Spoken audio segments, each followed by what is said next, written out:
I'm here. I'm here. I'm stuck in traffic. We're flipping horrendous. Roadworks. Flipping joke. Absolute flipping joke.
Right.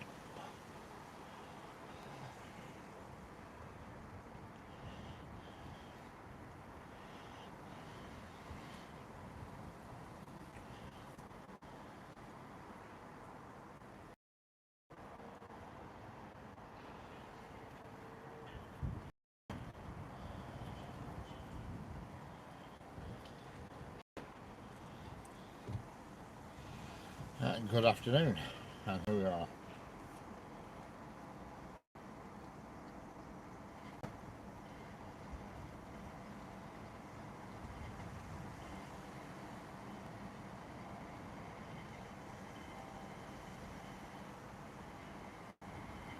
No. I had something before I come out. I've just been stuck in traffic in I've been in Darwin. Bloody roadworks. I mean, I knew they were there, but for some reason today, the flipping queue was horrendous. I was stuck in it for about, I don't know, 25 minutes, something like that, at least. It's a three-way set of lights they've set up, and the streets that, honestly, that they've set the three-way up, the actual little side street where the three-way is, it's a cul-de-sac with about 4 hours. I find it amazing that they've gone to trouble to put a three-way set of lights up for one little cul-de-sac street, you know. But anyway, who am I to complain?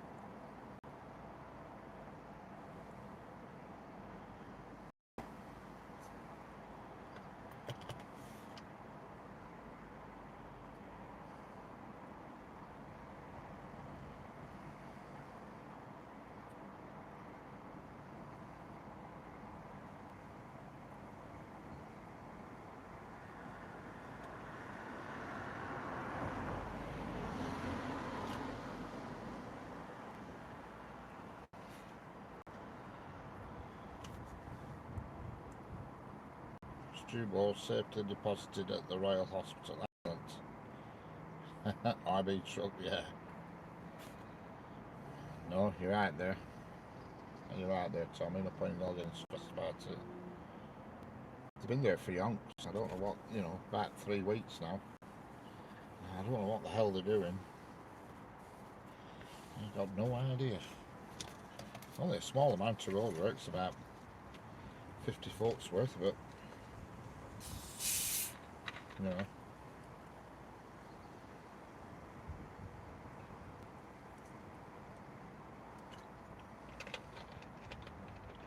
And I altered my bracket last night when I got home. So that delayed me a bit when I got down here. You know, my calculations weren't quite 100%, but they weren't far out. But I wanted to alter my brackets because I've got a phone here that I'm watching, and I've got a phone literally 2 arms length away from me on the fence. I thought, it's crazy this. I'm paying 2 lots of monthly doodah. I thought I could just get, if I put my car up on curb and do it off this phone that I'm now viewing on, number one, you get a better quality picture, and number two, saves me paying 2 lots of monthly payment. You know, I'm literally 2 arms length away, provided I can get the good parking spot. So I'm thinking of see, the only reason why I use two is because just if somebody rings you up while you're flipping streaming, it'd break the stream. I think, well, I don't know what happens, because obviously I've never tried it, but so I don't know. So I'll see. But I just thought it's stupid this paying 2 lots every month.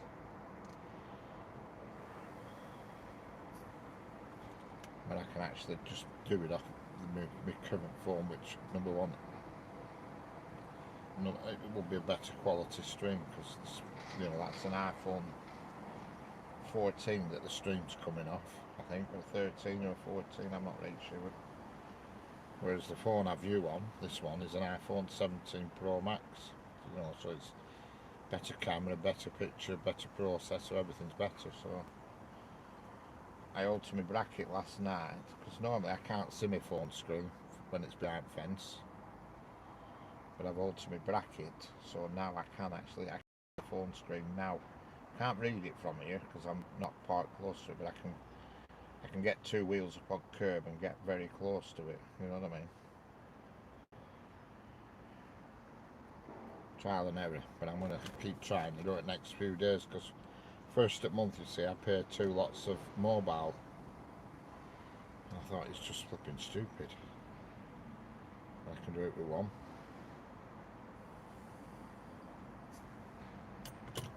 Hey, is Eggy here? I never saw that. Hello, Egg, how we doing? Hello, Manilo. Hello, Henry Fuckenman. Fuckerman. How's it going, Eggy? Egg, egg, egg, egg, egg, egg. I hope you're having a cracking day.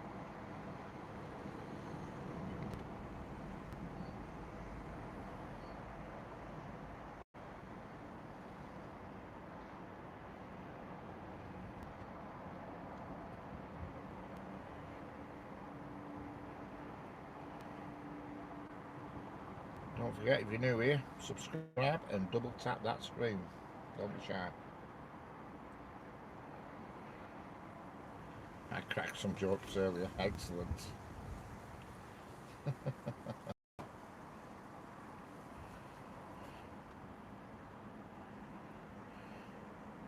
Yeah, you were in the other day, Jeanette, actually. You were in about 2 days ago, but prior to that, I hadn't seen him for yonks. I thought you'd actually probably gone on an expedition. I've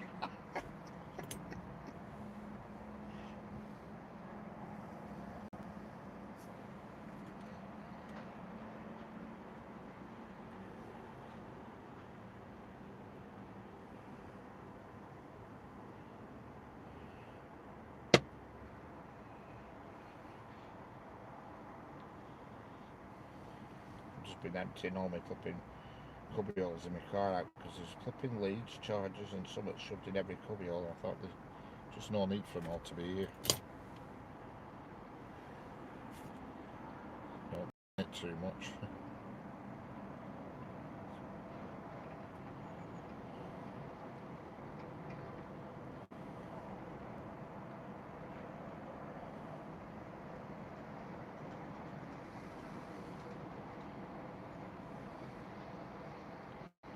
Does the Royal Hallamshire Hospital specialise in Tourette syndrome, Jeanette?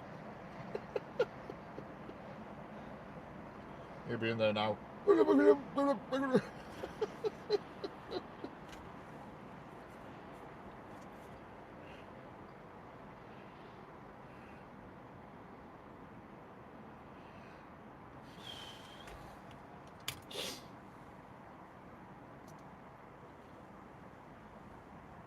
it's warm. I'll tell you something. There's no sun, but it's flipping warm. Jesus. 26. Hello, Maria the Hedgehog. How are we doing? 26 degrees here, and I knew it were very warm. And yet it's cloudy. Woof. And no wind, or very little wind anyway.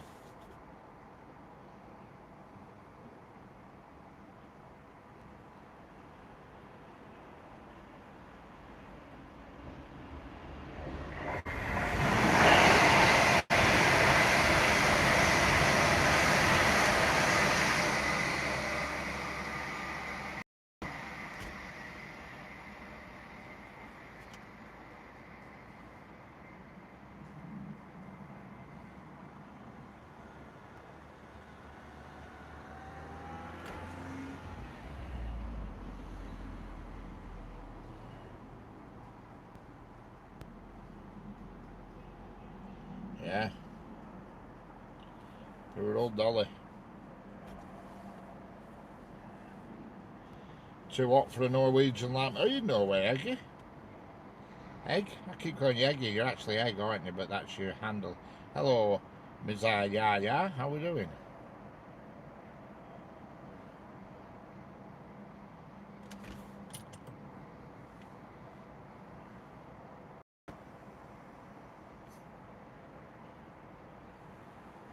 I forgot you were in Norway.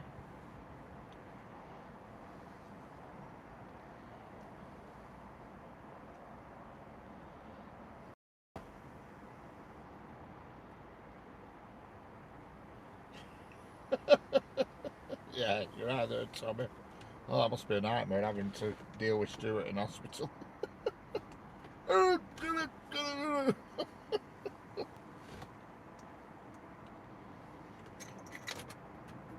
Yeah, 26. Yeah, I'm just looking on my thermometer. 26. Jesus. I knew it was warm. I just knew it was excessively warm. I'll tell as soon as I come out.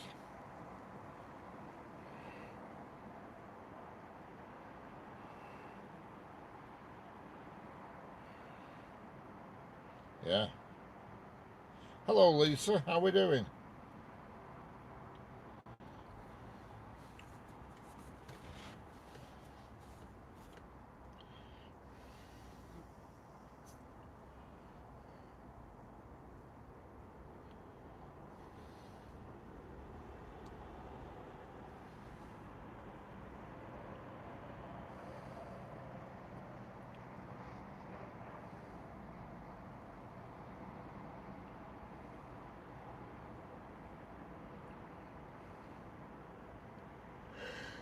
Yeah, dear.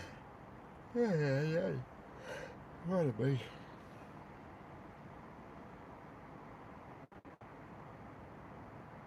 Yeah. Yeah, you're not far off anyway. It means the same things, Tommy. Stewbot or stubborn. Same difference. Oh, I can't wait for his tonight for his letter by letter explanation of his visit to hospital. It'll be, and that effing this, and that effing that, and that effing this.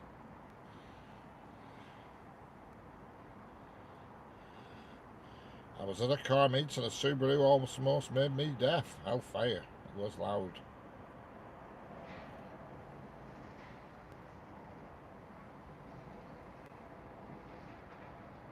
He is a character. You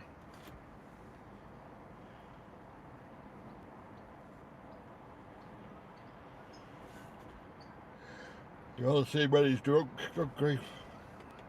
I've had that pleasure. So's Jeanette.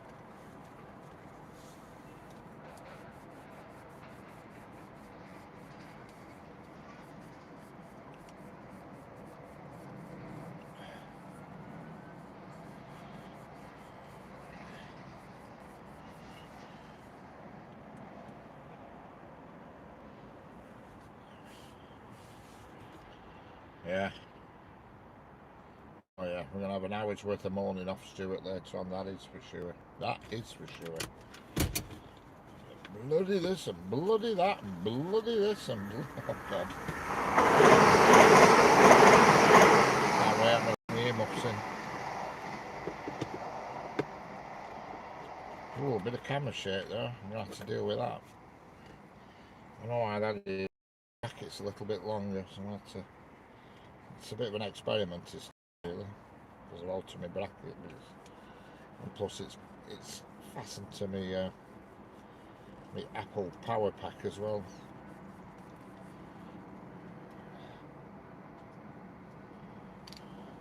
Good to be back, yeah.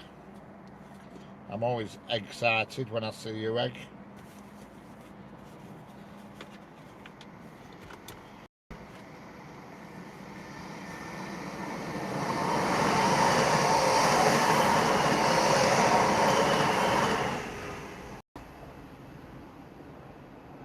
Hello, that Pennsylvanian rail. How are you doing?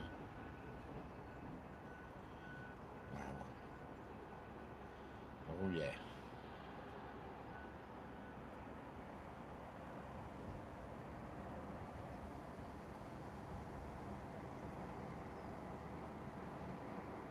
Yeah. It is a good view, you're right there, Jeanette. It certainly is at this moment in time, that is for sure. Hello, Milo Slavat Lukat, how are we doing? Slavats Lukat, how's it going?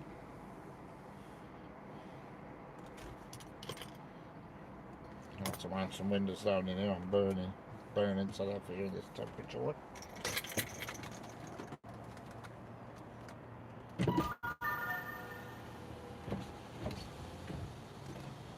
big coat area. Whew. How's it going, Marlo?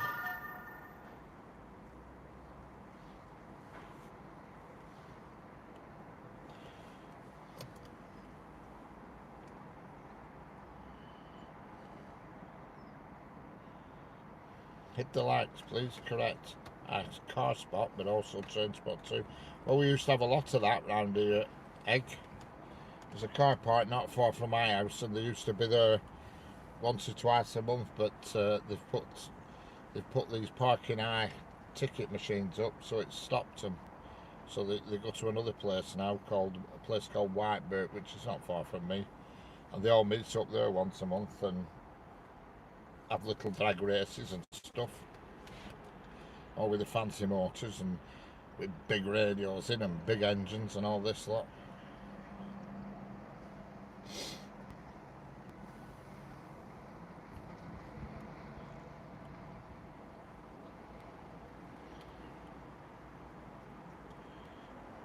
Yeah, excellent.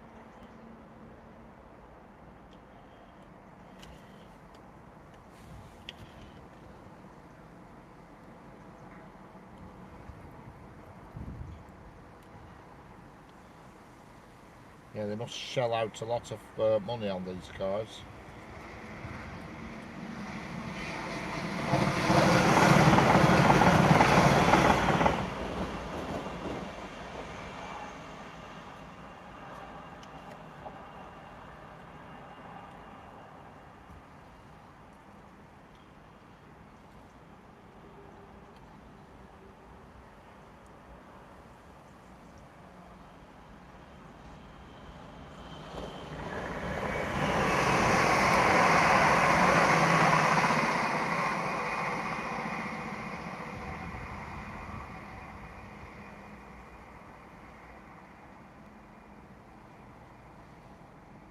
Hello, Russian person, how are we doing? Henrik Tiako, I can't say your name obviously, but hello there.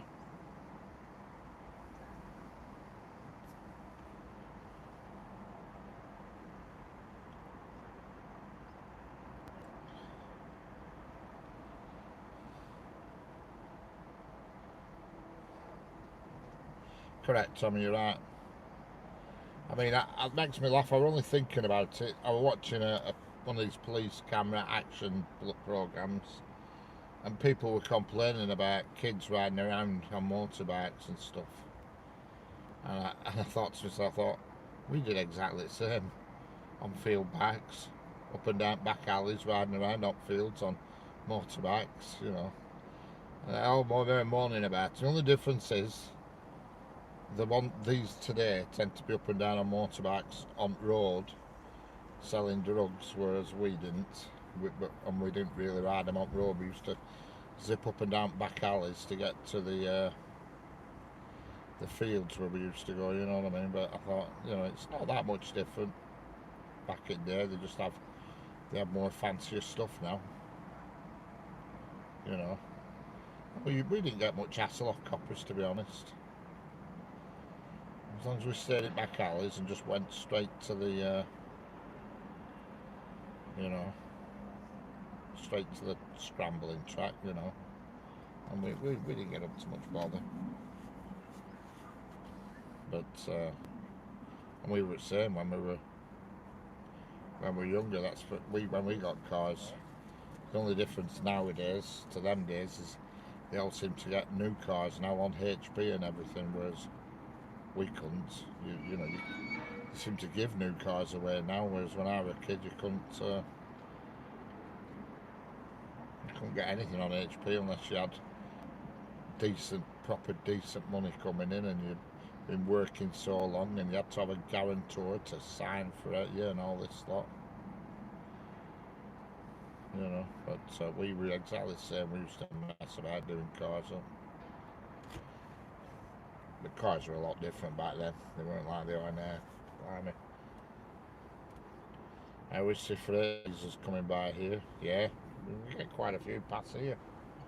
Now and then there's one due very soon, actually.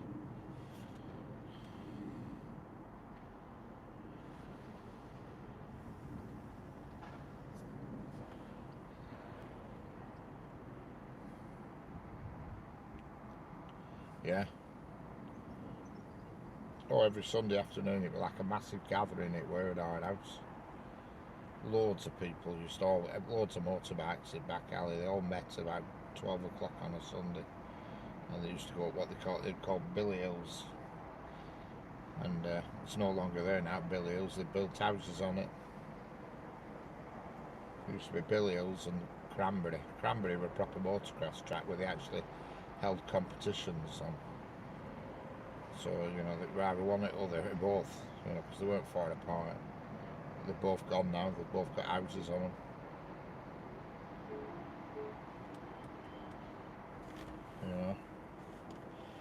Very often they'd spend an hour messing about trying to get always somebody's motorbike didn't want a flipping run rate or something,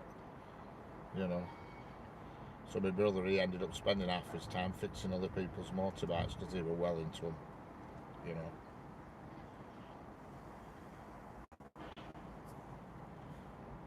He built one, he did, from nothing, actually from scratch. Complete motorbike off bits and parts of other motorbikes. Made the frame himself. I remember it. I remember the bike. It had a 4-stroke Honda 125 engine in it. Yeah, not with cars or anything. My dad was never into cars or motorbikes or anything like that. He was always into. Well, he was a class 88 crate.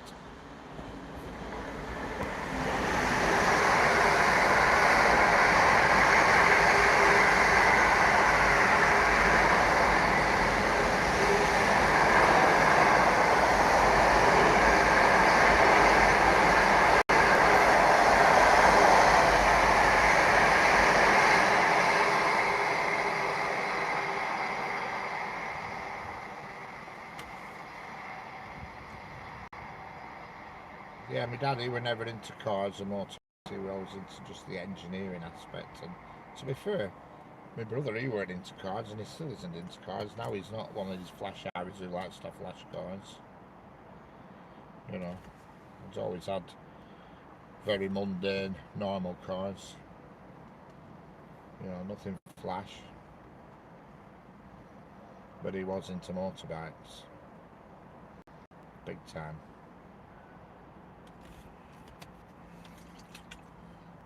He used to have a job. He got a job he did at weekends, training other people how to ride motorbikes as well.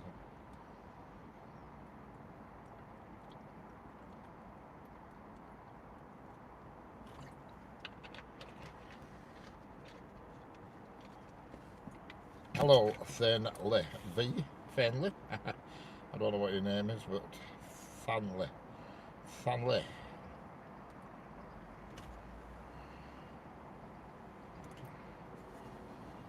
And with the days. I can remember getting my first road legal motorbike. 50cc Honda it were.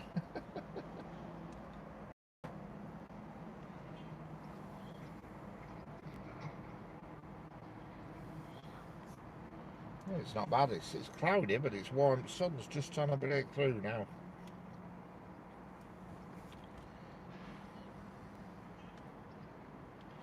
Hello, Angel Mood. How we doing?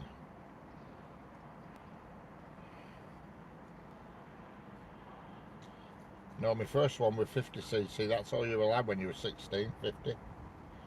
And then when you were 17, you were allowed 100cc's then.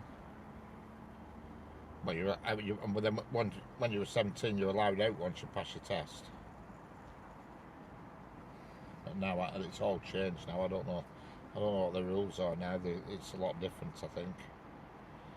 No, it's UK Amtrak. We're in the UK, United Kingdom, England. I don't know what the rules are now with motorbikes. No, this is the United Kingdom, England.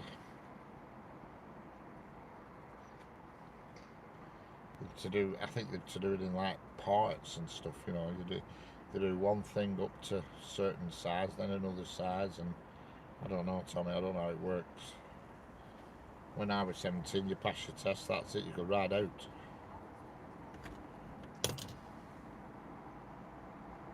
I think it's all different now.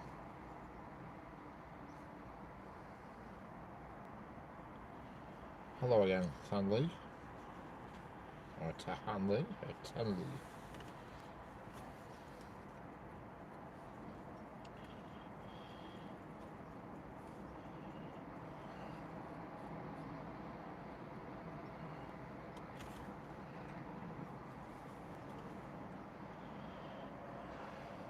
Hello, the Orvenstaden. How are we doing?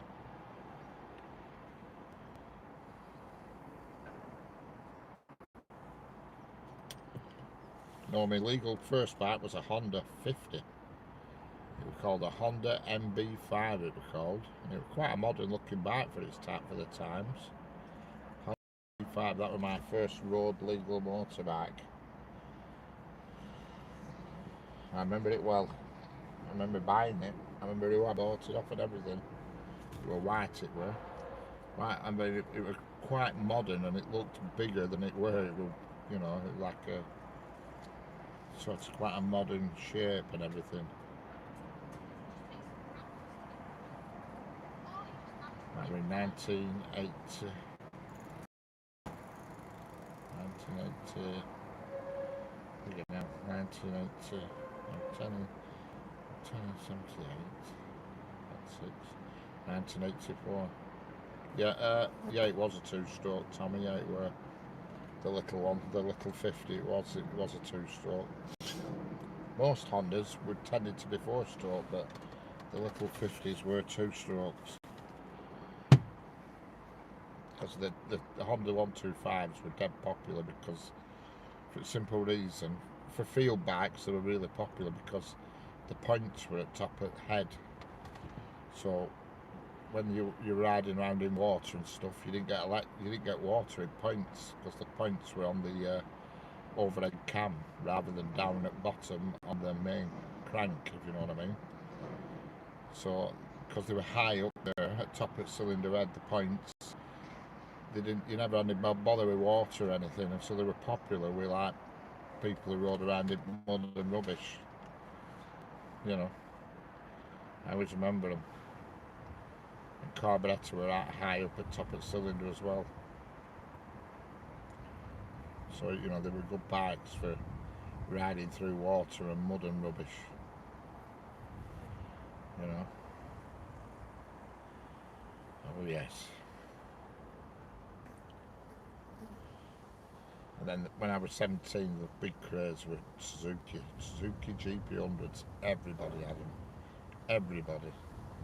And they were like the in bike to have. Everybody had them. All different sort of shapes and sizes because everybody did them up to look differently and all that business.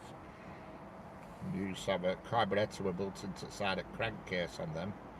It was internal with carburettor and it used to feed through a petrol plate, like a disc with a slot in it, directly into the cylinder at the bottom, you know, through some ports and what have you. So carburettor was internal in the crankcase. And first thing we did is, yeah, that's right, yeah. Off the overhead cam, yeah, they were behind a flipping a little plate at back. The actual plate said on it 125, and it was like a couple of cap heads that were to get in. Yeah, that's it. Yeah, they used to have a rotary valve on them, did GP100s, and you could file the valve and make the slot bigger.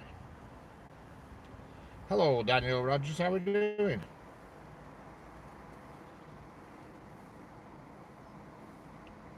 Yeah,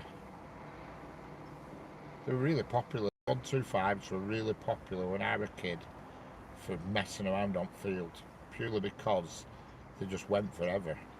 You know what I mean? Nothing stopped them. Whereas all two strokes, a bit of wather, and they flipping didn't like it, but them Hondas just chugged away forever. I had fella up the street give me one of them plastic chickens, an Honda 90, and honestly, it was indestructible. Took all fairings off it and everything, and just ranched it around the field. He called Jack Stanley, were a bloke, and he retired, and he says, "Yeah, you can have that if you want." He says, you know, just demolish it on field. He says, "I've no used to go to work on it, you see." Honda 90. And he gave it me to fly around fields on, and God, it was indestructible, it were. Them forever. One of them step-throughs, no clutch. Used to call them step-throughs. Like a double gear pedal where you knocked it backwards and forwards. You probably know what I'm on about.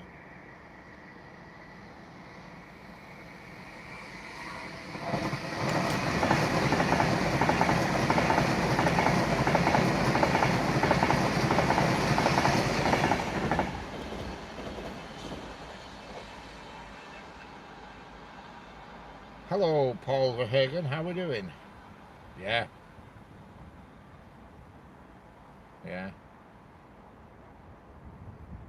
Then when I started work, yeah, semi-automatic that with it. You just used to crunch pedal, Tommy. We used to call them step-throughs.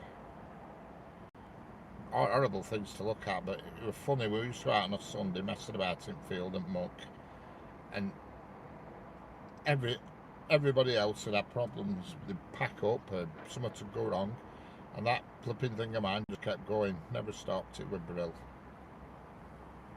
It was great. I was the only one who I was like a flipping horse race to the death. I was only the one who rode it back. Everybody else was shoving.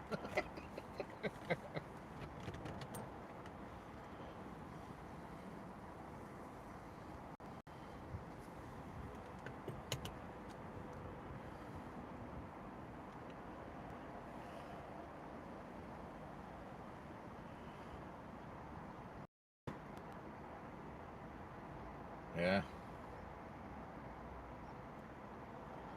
Yes, we are on the West Coast Main Line. That is correct. We are. We're just in Lancashire, near Preston.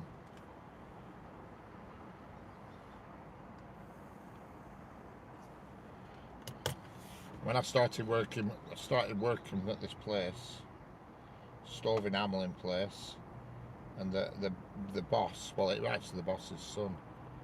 He gave me a motocrosser, and that were flipping fast. You know, really fast it were. Lots of trains coming through, yeah. Yeah, real quick and it were motocross. It flipping tore your arms out your socket if you weren't careful. Proper job it were. Proper motocrosser, and it were wild.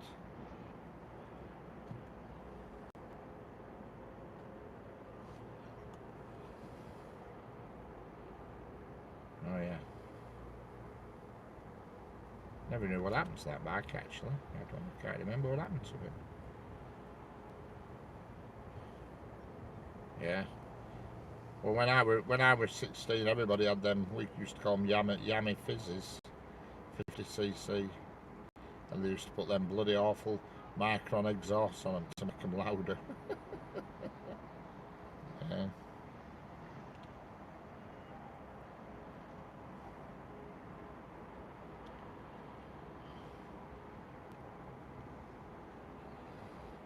Funny them Yami Fizzes. Every now and then there's a guy here where I'm parked right now.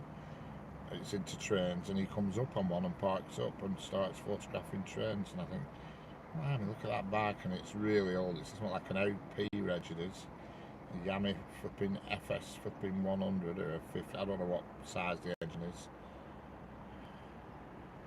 Yeah, that's right. They used to call them, the brand that we used to have here, they were called Microns. They were the exhaust Microns, and they were like a chrome thing, and it just made a right bloody awful racket. I don't think it made it go any faster. It might give you the feeling that it went faster because it was louder. I never had one on any of my motorbikes because it just wouldn't have gone down well with neighbours. Me coming and going at all hours of night.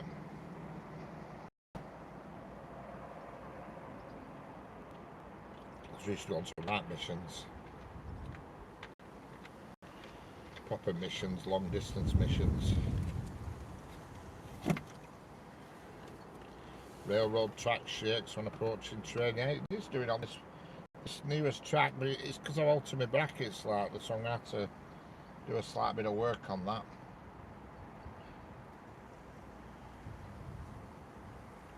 If I could park in the same position every day, I would actually make a bracket that actually bolted proper onto the fence, and I'd leave it in situ.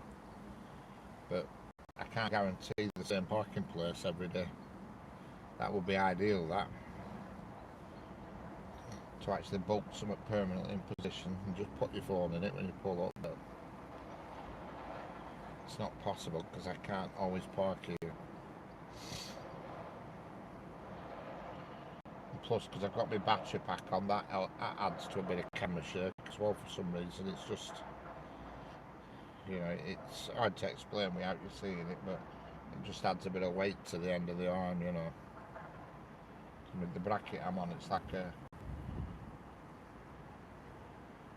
a universal joint, if you will, that you tighten up like a thumb wheel on it, and you tighten it up when you've got your desired position. You just tighten it up, and it's got like a big clamp. It's all made of steel, stainless steel. It is. It's a really good bracket.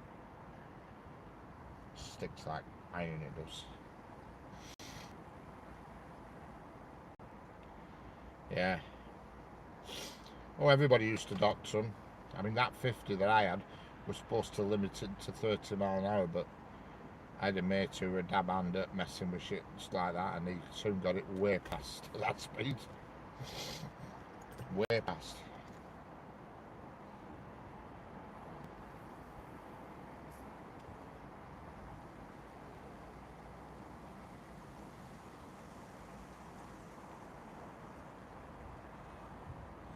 Yeah, I remember I got pulled over on that bike for having no number plate on because I didn't know it had fallen off.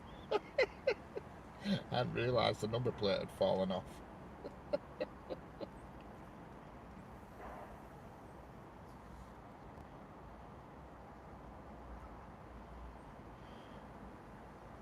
Yeah. Oh yeah, I could do, Tommy, no problem. I could get one made and make one, but it's no problem. But the problem is that I can't always get in this position, so it'll be a bit, I don't know if it'd be fruitless or not, you know what I mean? Because this is my favourite spot because I have a weather cover that fits this part of the fence perfectly, you know, because this is the spot that I try my best to use the most. Everything I have is, you know what I mean, tailored to this location, this spot here where I am now. And I have a plastic cover that's magnetic that just clamps to the fence. So if it starts raining, even though my phone is waterproof, but it still it buggers up the view if you get drips running down the front lens. So I have a cover that's magnetic, and you just clamp it onto the fence, and the magnet is super strong. In fact, it's painfully strong. I nearly broke my knuckle with it last time, because when you pass it through the fence, you've got to think it's only like a 4-inch gap, and the magnet's obviously trying to lock onto the fence post as you pass through. It's hard to explain, but it's a killer of a magnet. It's unbelievably strong.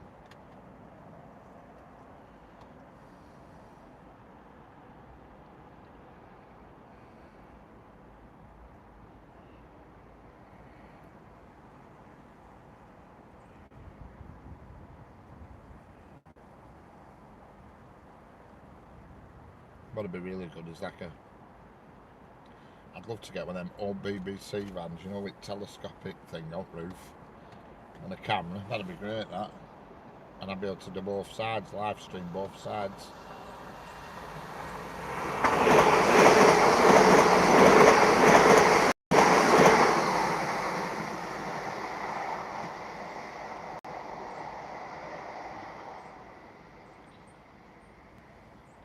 You know, they made like a van with a telescopic thing, just some sort of pole on top, and the camera, and have it so you can spin it. And I'd just park right to the centre of the bridge. Well, not in the middle, but and so I could just spin it each way. That would be classic, that, but that's too much. See, I could do a split view.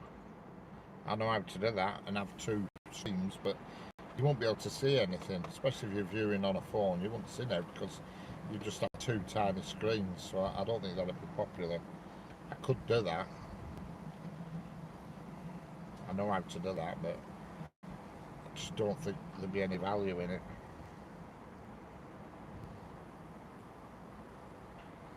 You know, it does cost me mind that. Put a phone on each side, on a bracket on each side, so you've got both directions, but don't think people would be into it because the image would be too small.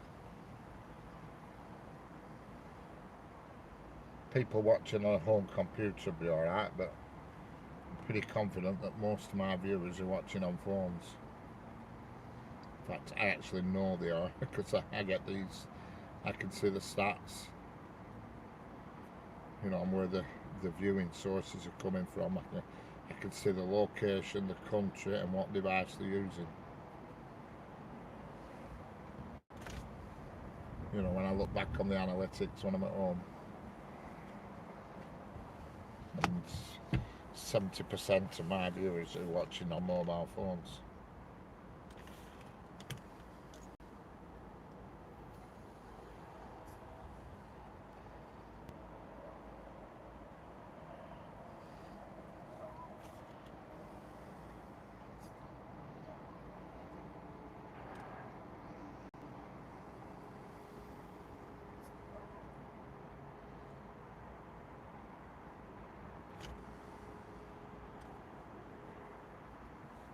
Let's have a look at the timetable, see what's due or not due.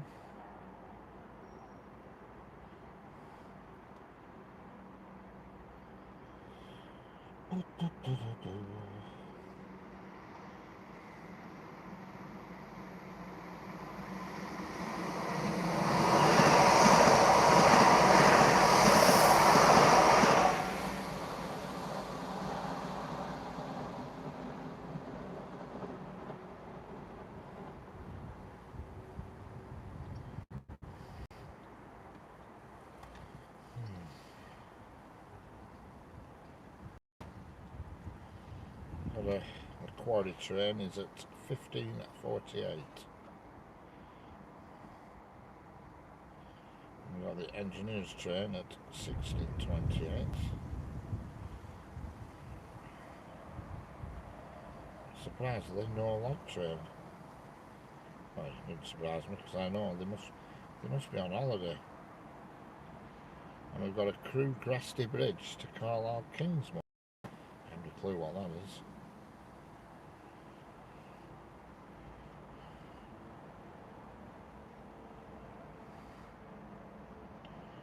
No idea what that is. Crewe Grasty Bridge to Carlisle Kingsmore. Sounds like a Network Rail thing to me, is that?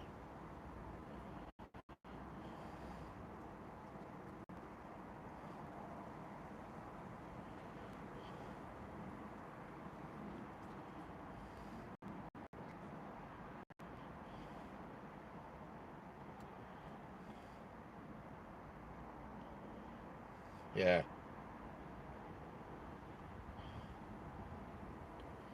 They had trains that can run by itself.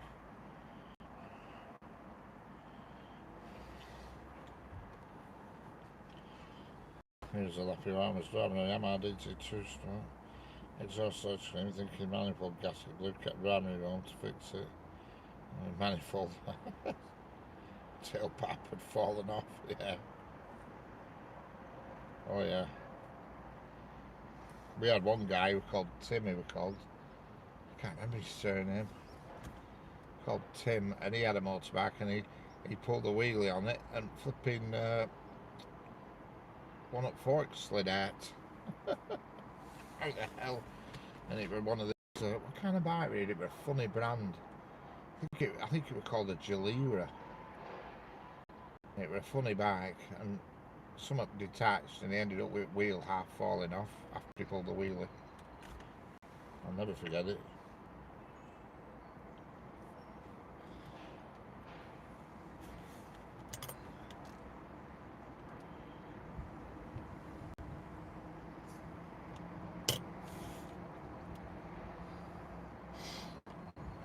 But touch wood, as far as breaking down are concerned, I don't recall ever breaking down on motorbike. We used to go everywhere, absolutely everywhere at night time. You know what I mean?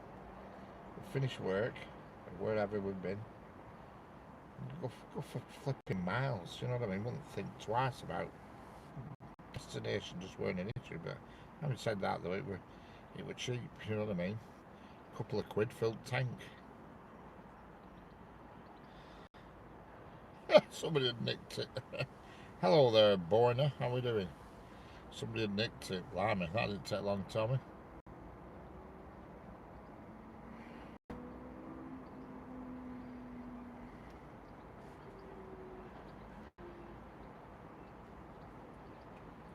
I went to bed when my number plate fell off. I went back and I found that bugger.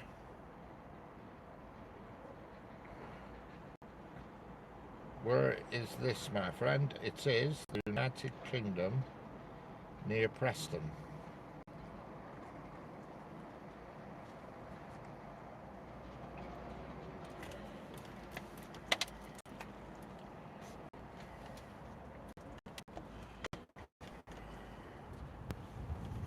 Yeah, the next stream will be on Friday. I've decided to do a stream every Monday, Wednesday and Friday.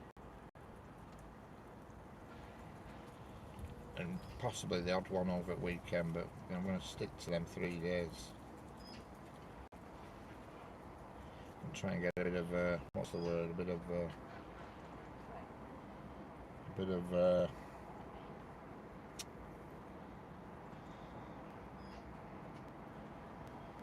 I'm from Malton in North Yorkshire. Excellent. Malton, I've been there. That's a nice place.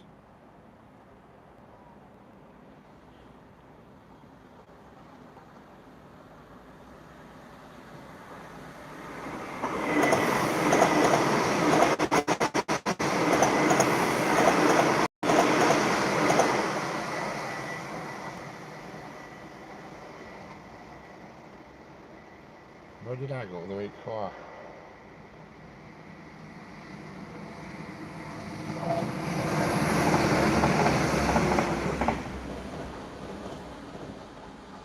Haworth. Haworth in West Yorkshire. That's nice. That's a nice little town. Haworth. Very nice and quaint. No, no. No, it's on the other side of the country. Tommy, we're on the west side of the country. Malton and North Yorkshire's on the east side. Well, Malton's a bit more central, but it's going over that way.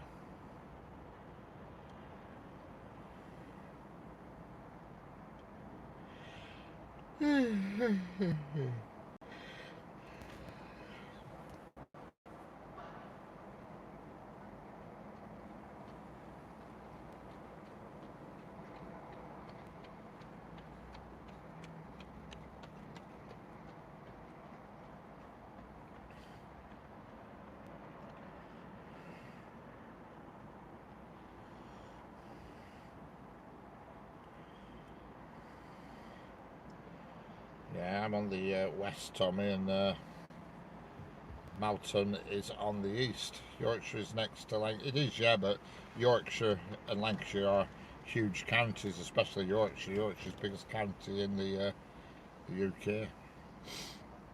Well, I think North Yorkshire is. But Malton, if you were to travel from Leeds to York, it's sorry, Leeds to Scarborough. Malton is on the oh God, what's that road called? A64, I think it is, and that's where Malton is, on the way to Scarborough.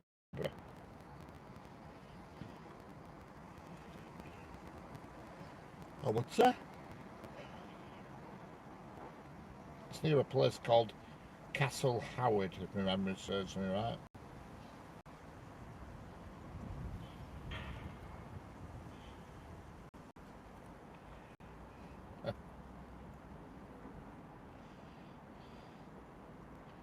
It's not that far from the North York Movers Railway, I don't think.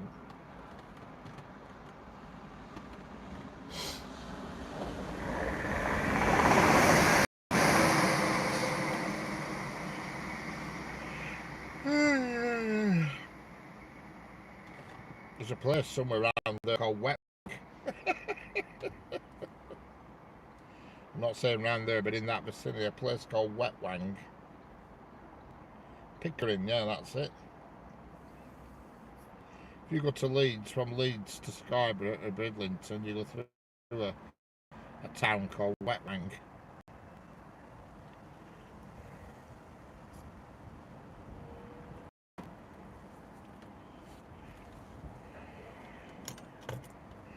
Oh God, pardon me. I've been to Bridlington quite a few times, and Scarborough. Well, I've been to Scarborough twice, and Bridlington twice. I've been to Skegness twice. I've been to Hull and Goole loads of times.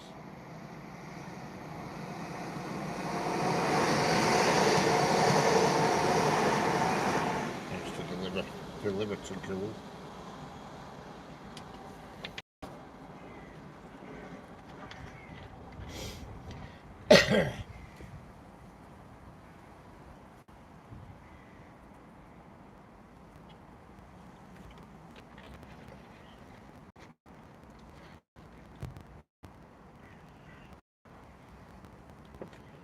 Well, they've been on North York Movers Railway once. I must really go. And I'm saying I've been on it. I haven't really. I were on an excursion from Preston to Whitby. So I went through it. You know what I mean?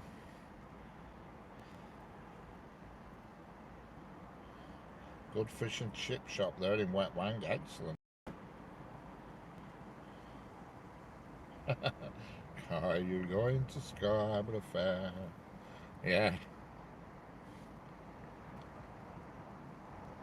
Yeah, I went on an excursion on a steam train trip, and we went up to Darlington and then down and to Whitby. But we came to a station where we had to go around it almost like a weird. It was like we had to go around a right, almost like a right angle sort of weird setup, and they had to swap the engines around and mess. We were there for a bit. I can't think of the name of the station. It was weird. We sort of, if you can imagine a station on a V, hard to say. If you're looking at a letter Y, well, the station was at the bottom of the Y, and we were coming in from the left hand of the Y, and we needed to go up the right hand of the Y, so we had to pull into this station. I don't know where it was, somewhere in Yorkshire, into the bottom of the letter Y, if you will, while they swapped the engine around and everything, and then we went back up the other way. You get me, drift?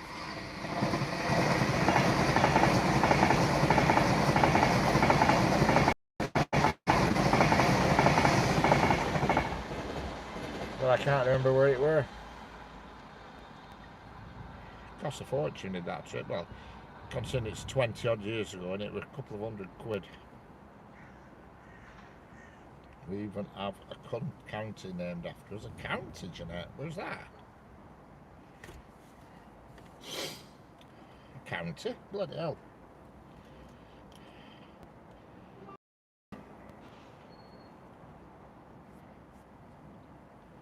County of Jeanette or County of Pickering?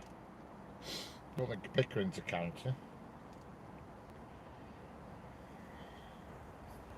Pickering's a place, I don't think it's a county because Pickering's in North Yorkshire, which is the county.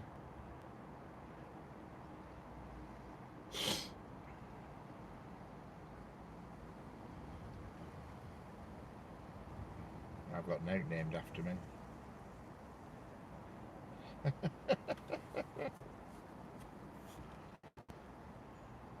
Hello Walter, how are we doing? How's little Matthew doing?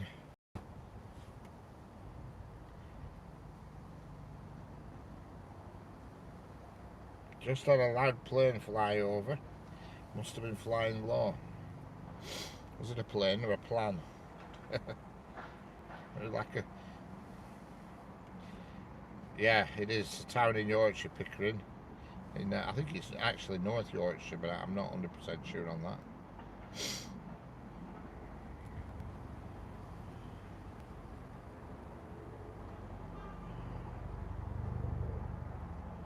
I have nothing named after me. Got a fashion designer with the same surname as me. Fashion designer, woman.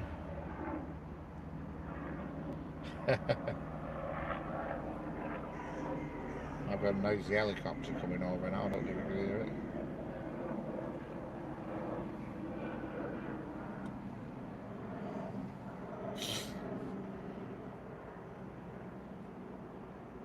Yeah, Ron is Jeanette's brother.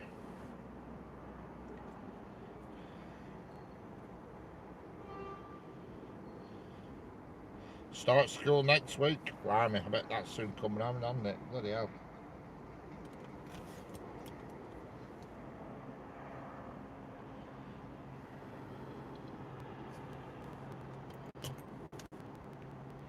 That North Yorkshire Moors Railway is where that what's her face goes a lot. J-Lo, she's there often. I notice a lot of her videos around there.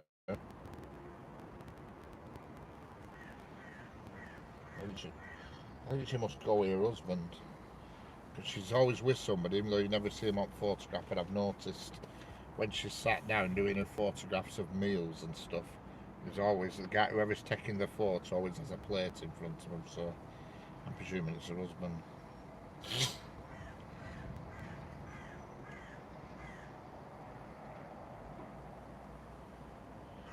I live 7 miles from Pickering, right? Yeah, so you're in Malton, aren't you? So you're south of Pickering. You're pretty much directly south of Pickering, I'd say. Because it's the A64 that goes through your town, I would imagine. The road to Scarborough. Is it the road to Scarborough? I think it is. The road to the coast, anyway.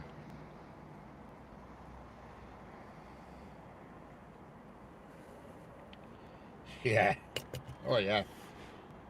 I'm police will be at that flipping hospital now. It's one place I don't go often, that. When I was driving at Wagon, very rarely ever went over that side of Yorkshire. Like I say, I used to go to Hull and Goole a lot. Goole and Hull. At North East, I used to go up North East, Redcar, see them. Doncaster, Darlington, Newcastle and all that lot, but never that side, never Yorkshire side. Used to go to Grantham, further down. Grantham and Peterborough and that lot, but you know.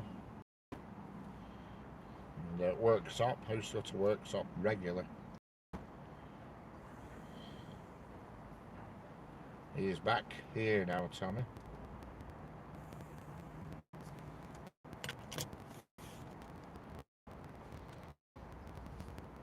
We'll be on news in a bit.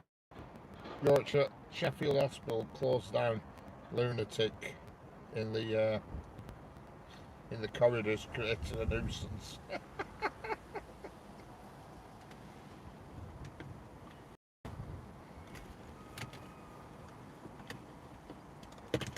Armed police descend on Yorkshire, Sheffield Hospital. Here comes the Lumo, the slow train.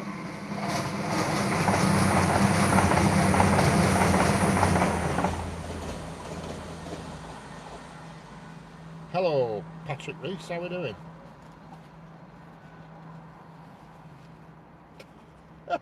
Yeah. You probably get arrested on that.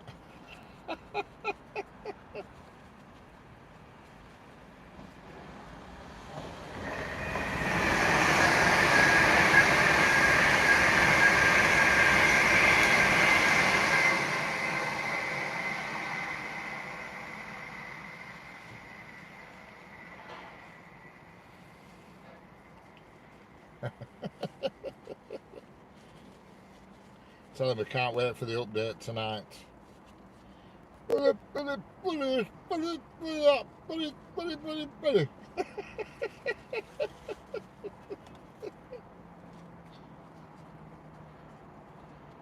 crap, that hospital. Bloody crap.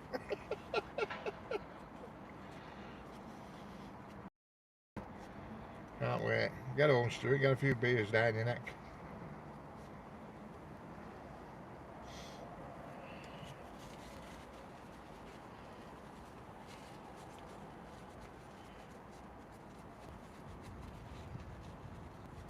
Yeah, we've got cars pulling up here. What's going on? I'm getting infiltrated. What's happening?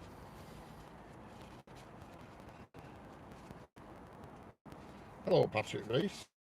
You're in Brazil. It's 11:41. It's 28 degrees. Well, Patrick, I'm in the United Kingdom. It's 15:42 and it's 26 degrees here.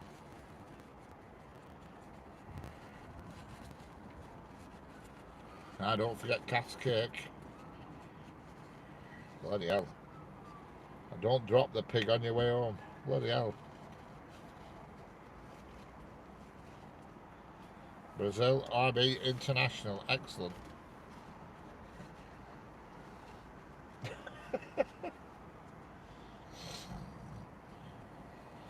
This video live stream is sponsored by, I say it's normally sponsored by Tesco meal deals, but not today, because I had some before I came out. I get a bit of a backlog of sweet potatoes. I thought I better flipping start attacking a few of these.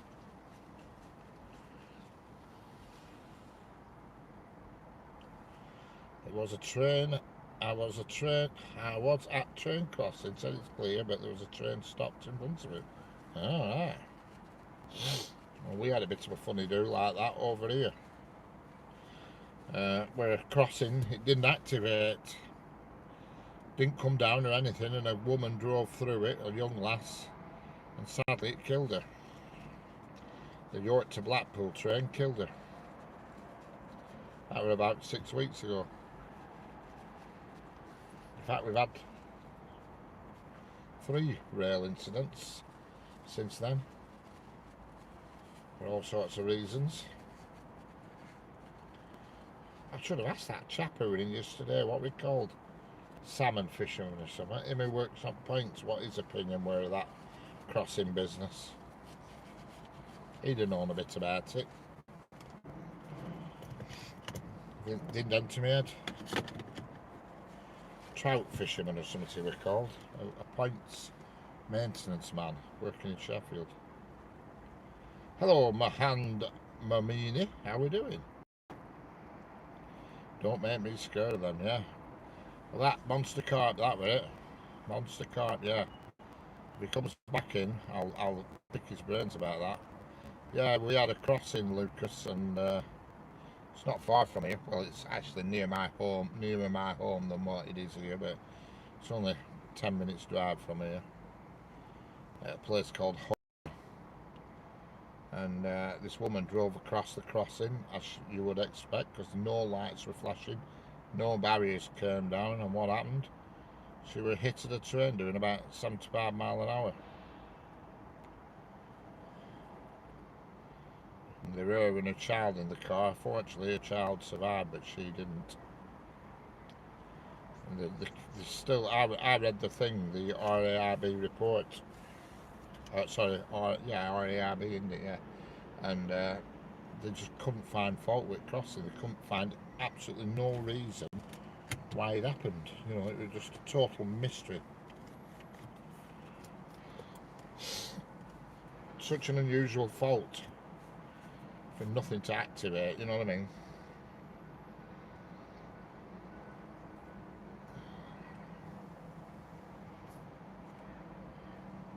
You know, and obviously they could see it on CCTV because all these automatic crossings have CCTV on them, so they could see straight away what had happened.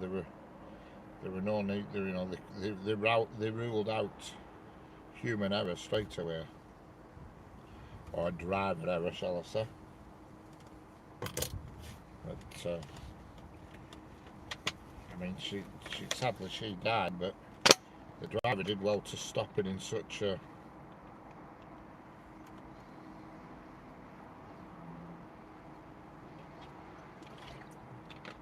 No, I'll have a look at that, Walter. I've been to Springs Branch, actually. I did a live stream from there about 11 months ago, but the signal, the mobile signal, were terrible. But you can get right outside Wigan Springs Branch because there's a little dirt track that leads to a crematorium. So you go down dirt track to crematorium, and you can get a view of the actual depot and everything. But when I went, it was dead quiet. It was just full of northern trains. Hello, Jury. How are we doing? Jury NL5GQ. How's it going?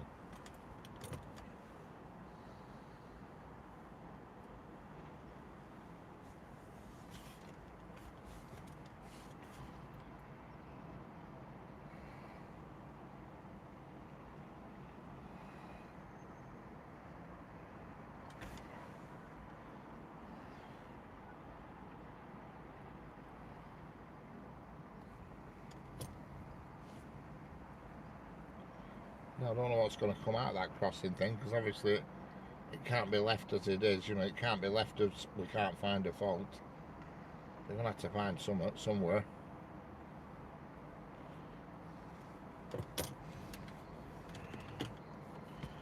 You know, you can't just sort of say, well, that's it, we can't find a fault. Weird.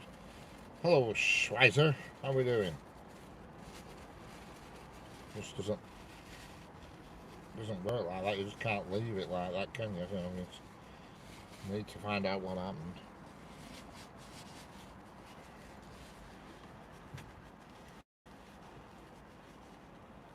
I've got quite a few videos of that crossing.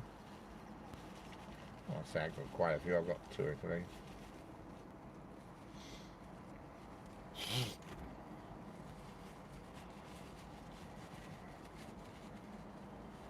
Hello, Razos. How are we doing? Yes, we got the chat on today.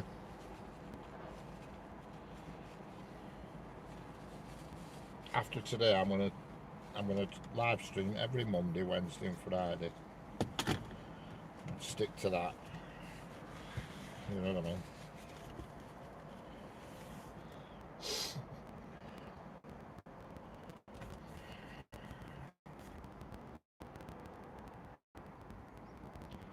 Oh God, yeah, that's it. Reese Krispies, that right? I just love that name. Reese Krispies. What made you change your name from that good name? Reese Krispies, yeah. Good one.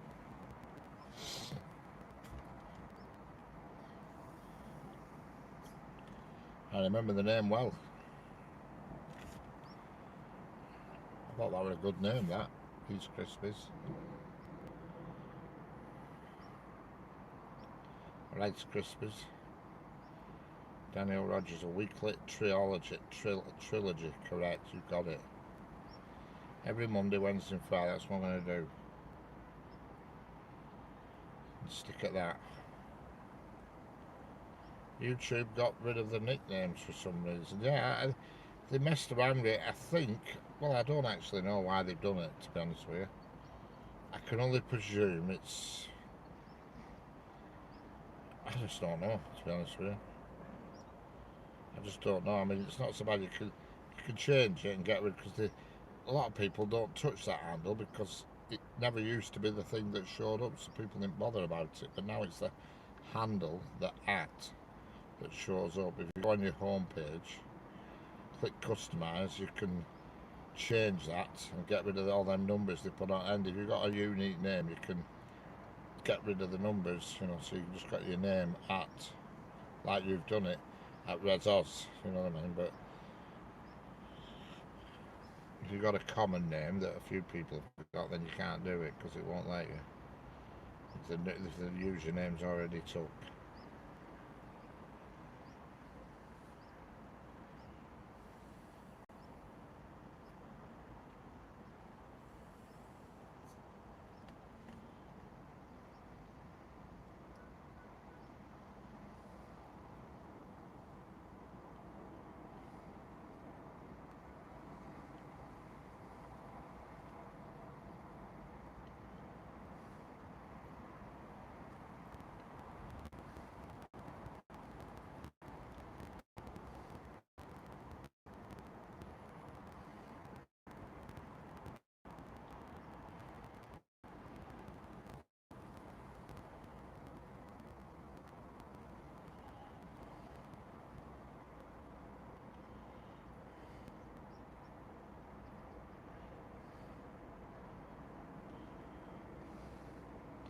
Hello, Preacher Paget, how are we doing?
What's your favourite class of train? Mine's 37.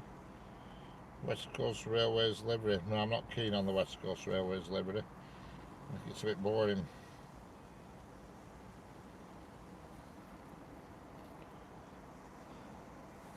Right, I see Walter, yeah, I know what you mean. I don't know the name of the road I went on, but it led you to a crematorium.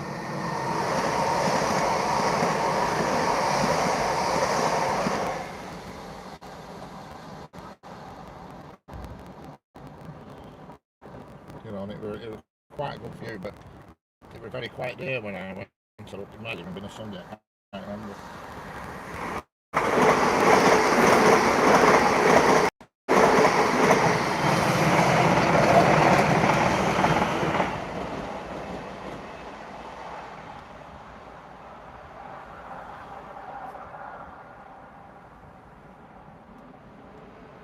Here comes another Lumo.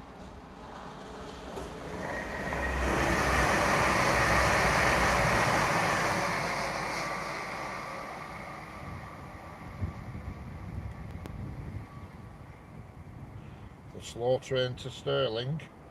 Hello, Lex Rail Watch. Yeah, there's one just waiting round corner now, just in the middle of the screen under the bridge. There's the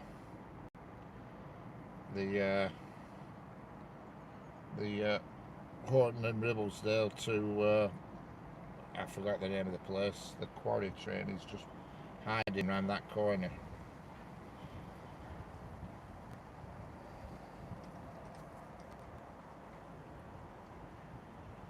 One at Leyland too. Well, that might be the... Oh, right, yeah, of course. Yeah, that's the... Got what that is.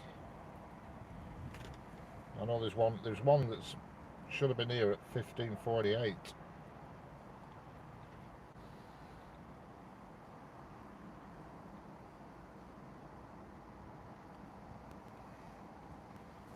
The one at Leyland will be the Hams Hall one, I think. The red shed.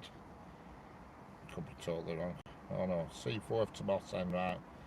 Well, there's that's at Leyland. In fact, I can see it now. I can see the headlights on it in the distance. And there is a quarry train just waiting around that corner under the bridge somewhere.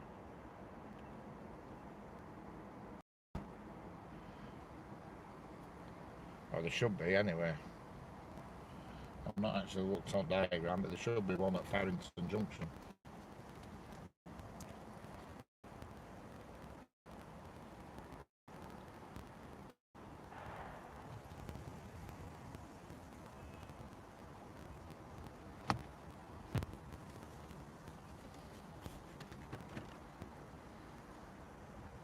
Well, this is not a freight train that's coming, it's a Trans-Pennine.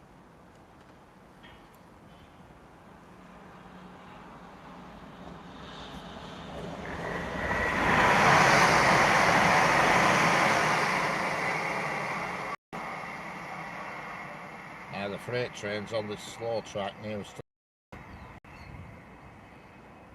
coming now on the slow track. Right underneath the camera. Can't tell you, it's a red shed.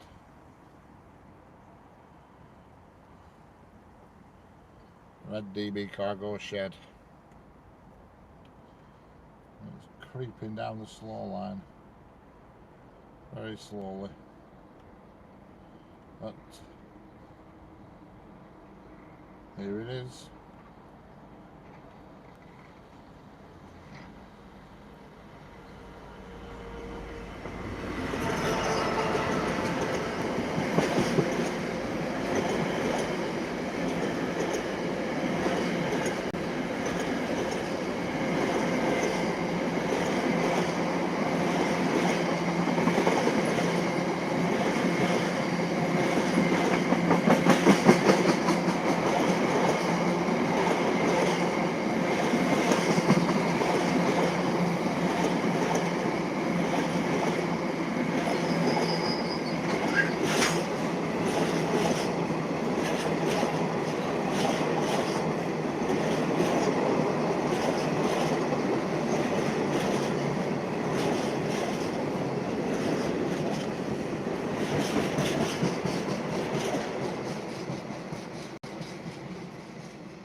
Yeah, that's fetching some empties back later.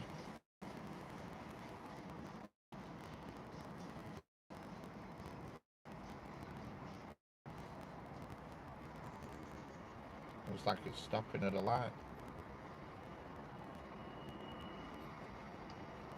And here comes the quarry train, which is the same one as yesterday, the green GBR F66, just coming around the corner.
Yeah, I would say that quarry train,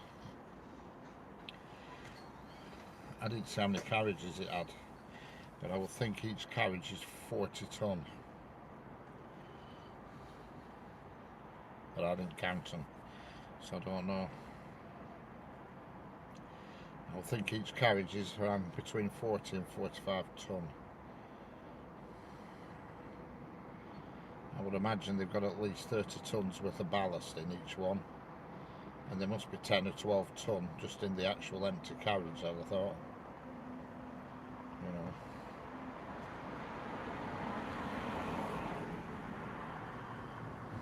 Yes.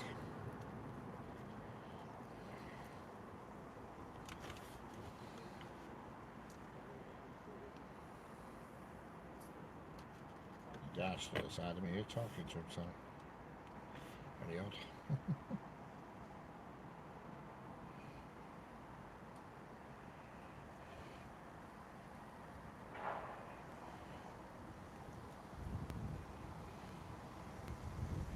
I know you like crossing through video and come across a new one on a Donny Pete video called Dennerby Line. It's between Conisborough and Mexborough.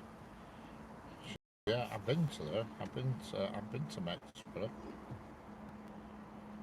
Hello, Train Spotter UK 85. It's me. Well, you've just missed a couple of freight trains. Literally 1 minute ago.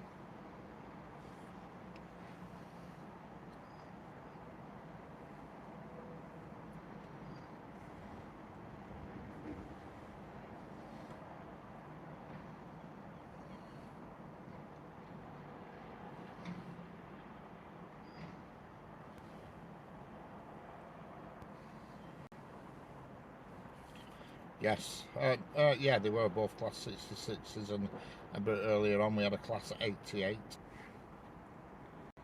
But there is another class 66 in 25 minutes. That will be a DRS one. That one that's just been passed was a GBRF in HS2 livery.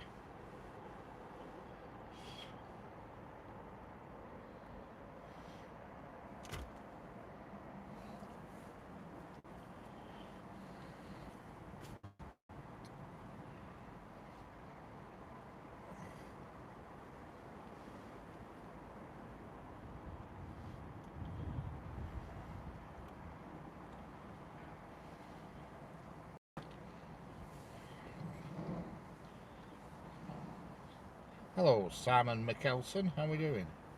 Simon Mickelson. How's it going?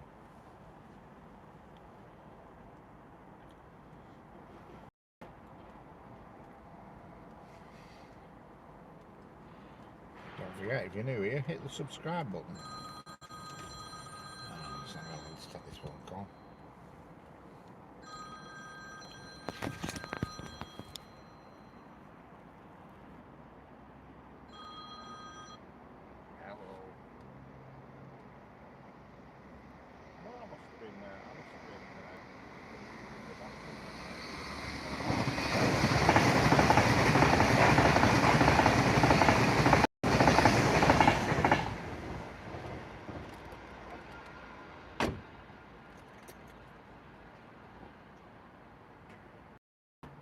That's happening in the middle there.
It's going good. Excellent, that's what we like to hear. Sorry about that, I had to take that phone call. There dear. God, it's warm. Bloody hell. It's pretty busy at Mexborough. Yeah, I've been there before when I used to drive wagon, Mexborough. Rings a bell, does that name?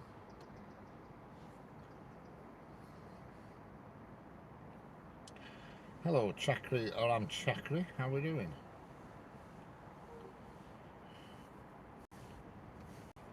Someone from the Midland Main Line, right?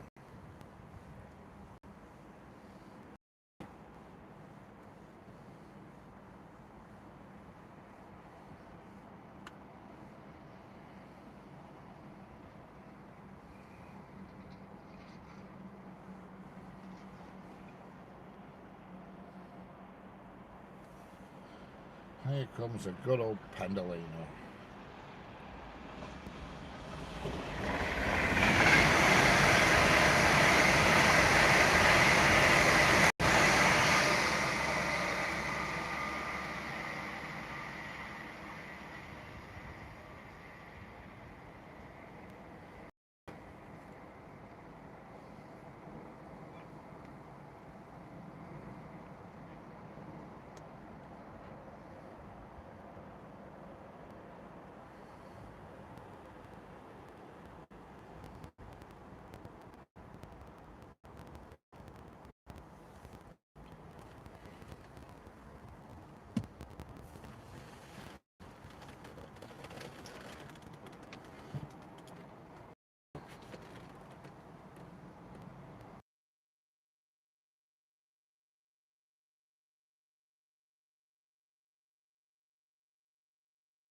It's not that far from me actually, Mexborough. It's only Doncaster.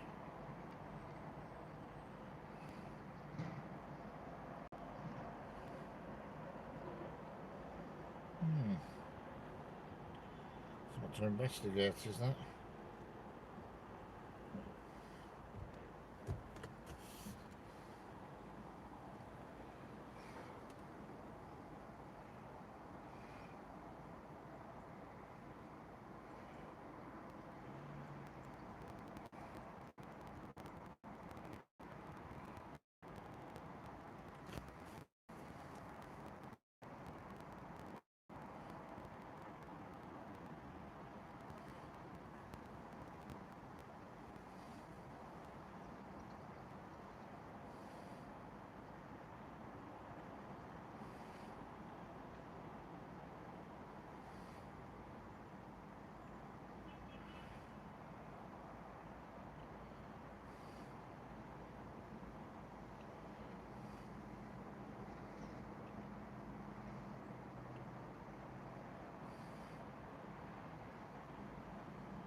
Is there anybody there? Chat's not very quiet.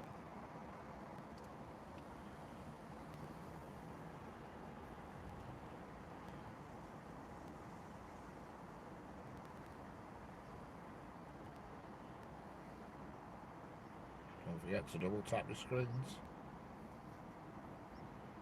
Tap, tap, tap on your phone.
Hello, Jeanette.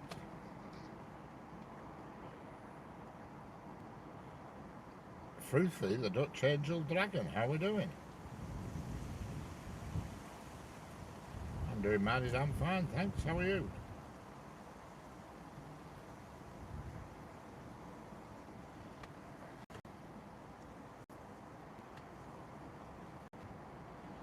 Salvador Vargas, how are we doing?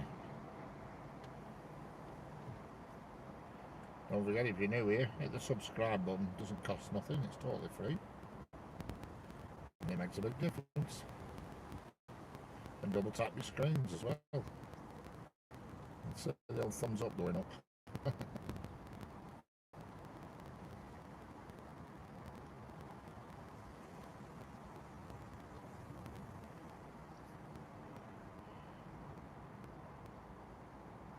Oh dear. That's not so good. Well, at least you'll feel better afterwards anyway. I'm not 100% sure what a gallbladder does, but it sounds like something that doesn't do much.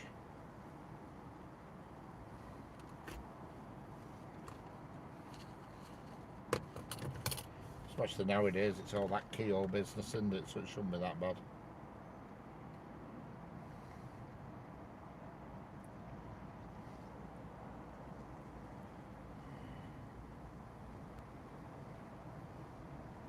Hello, Fredo, how are we doing?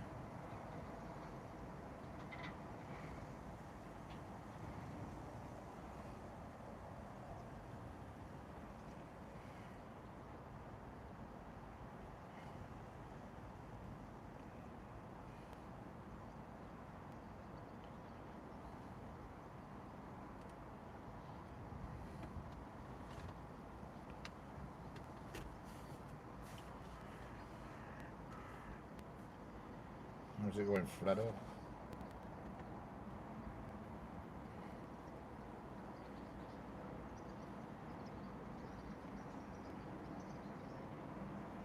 How many stones did you have? That's huge, isn't it?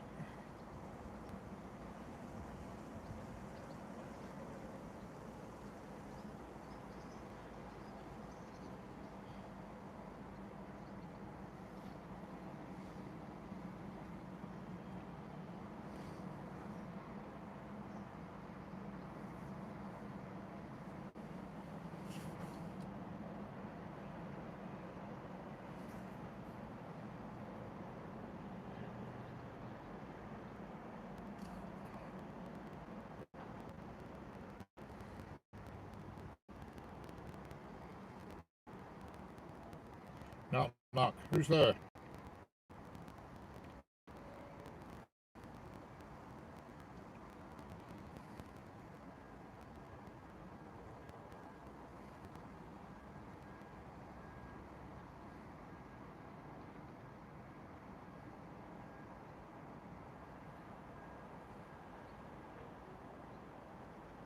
Who's there?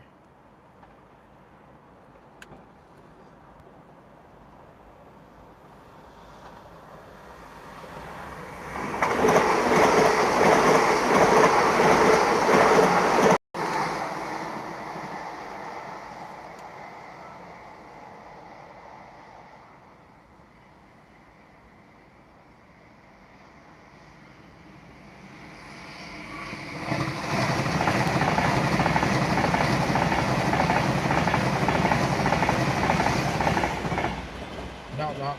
Who's there? I eat ma. I eat ma who? I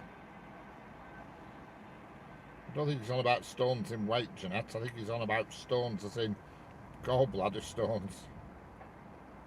You know, actual physical stones that you get in your gallbladder that you struggle to pass.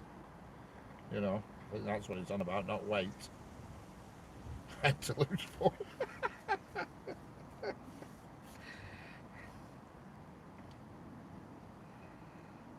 think he's on about gallstones.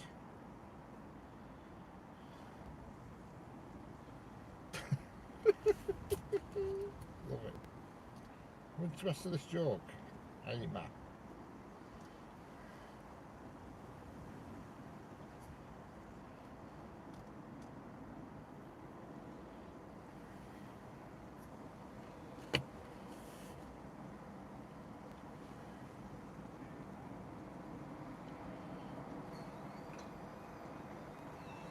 Hey, up, pints have just opened. That means there's another for a exchange. You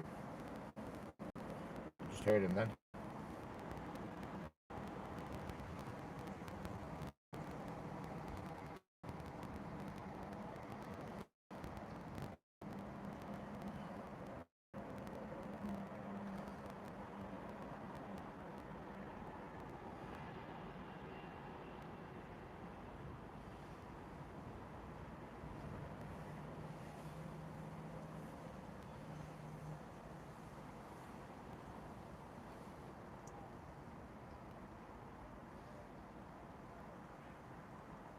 Yeah, I think the chap was asking how many gallstones did you have? Did you have any gallstones? I don't know.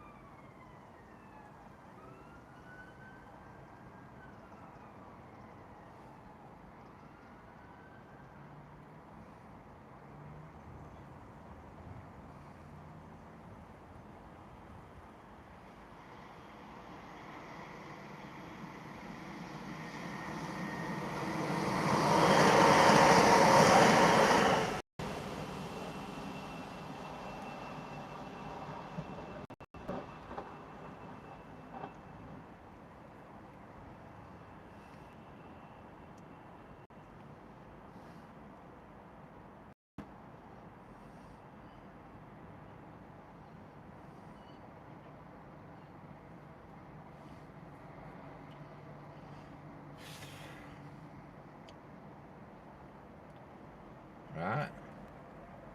Leeds Donny line crossing there, South Emsall. I've heard of that. Should be a freight train coming around that corner very soon. Now, yesterday, well, Monday, was it Monday, our last year? It was a light engine on its own.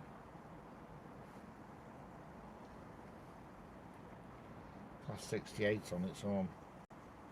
South Emsall on the Leeds Donny line crossing there near where the coal yard was.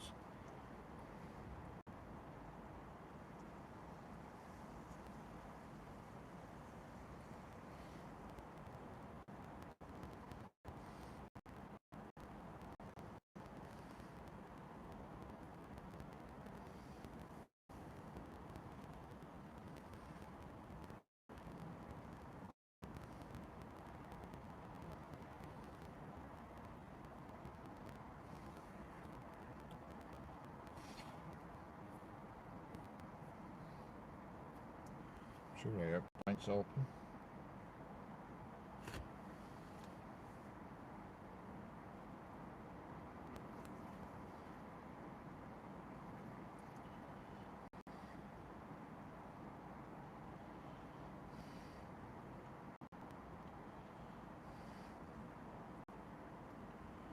Yeah, nothing there.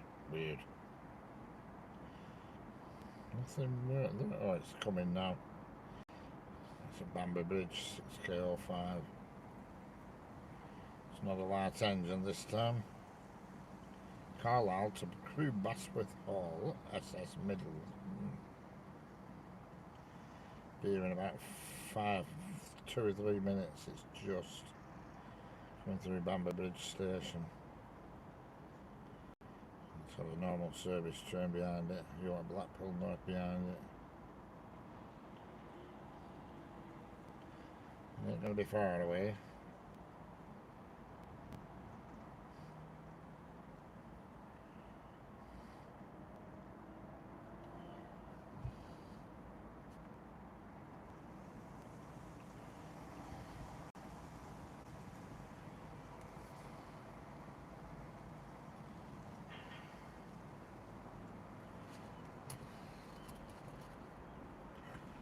Hello, Saji Vanil Nindra. Vanil Nindra.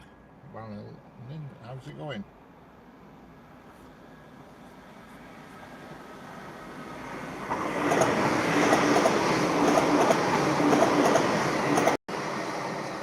Saji Wallarindra. How's it going?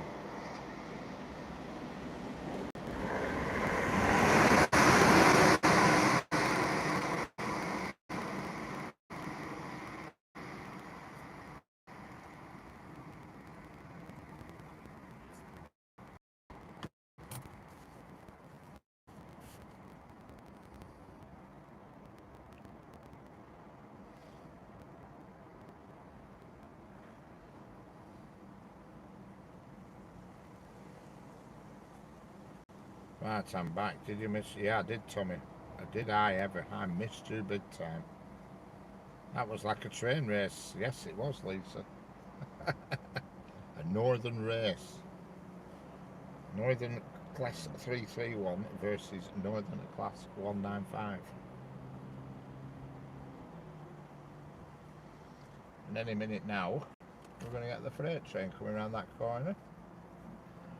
6KO5 to Crew.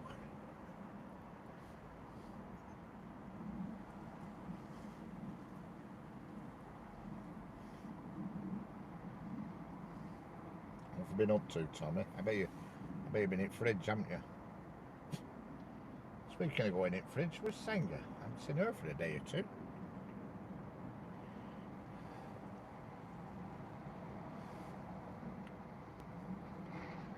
How's she hiding?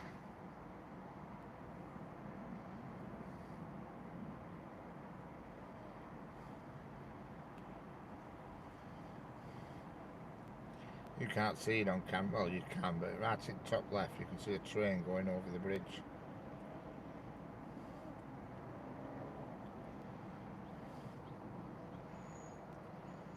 It's a bit tight, to say at least.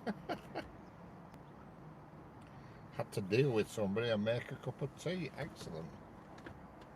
A cup of tea. Right, Yorkshire tea.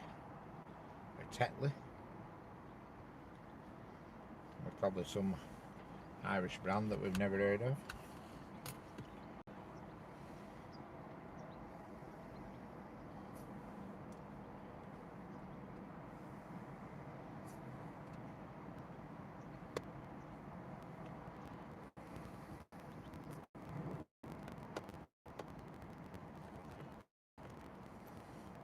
As the gold. I can't stand tea, so I don't drink tea, mate.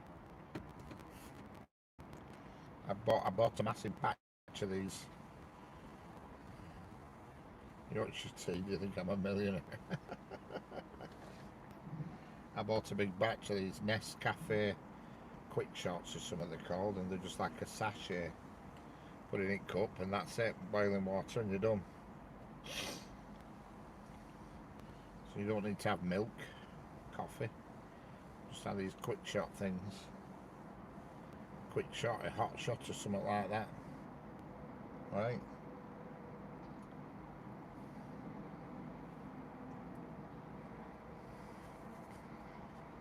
I used to always have the Dolce Gusto, but I looked at, the price of them and I'm thinking, Christ, I'm paying a lot here for coffee, to drink coffee.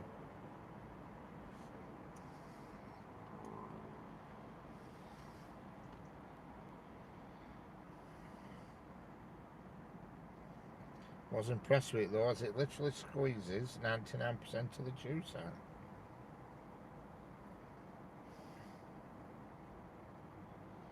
Starting to spit here now. An odd raindrop.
Yeah, I don't know how many carriages were on that. They were all empty, I know that much, Lisa. They're all empty carriages. I've been to Shipton Benning, the other side of Shipton. Yeah, well, I actually investigated. I looked to stay at that sidings hotel. Crikey, it's always booked up. Because there's one of them that actually, one of the carriages is right outside at railway track, but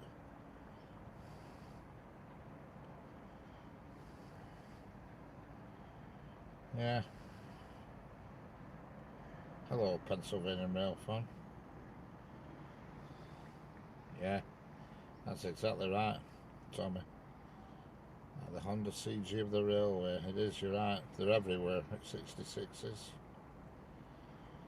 Yeah, because it was empty, you see. I mean, all them carriages were empty.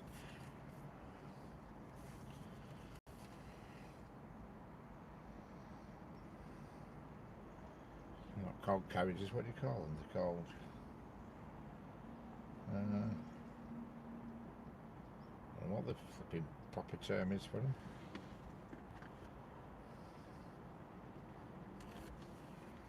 Yeah, I had quite a few on did that one. I didn't count them, but there seemed to be quite a few. It took a whole 1 minute 35 to pass. I know that much.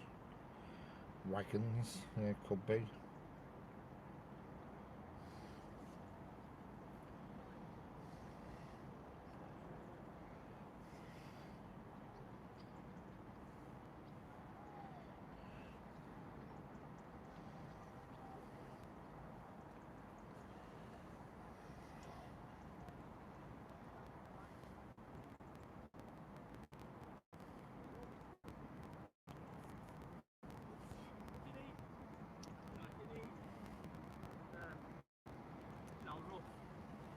About it being too. You know, I mean, you do what?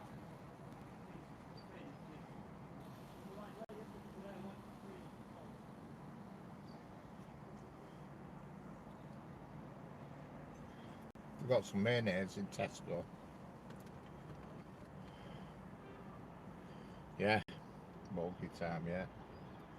We've got some mayonnaise in Tesco and it's 87p. It's their own brand and it's really good, it is. And if you buy two, you get a third one free. So you get 3 bottles for the price of a normal Hellman's bottle. £2.61. Sorry, what am I saying?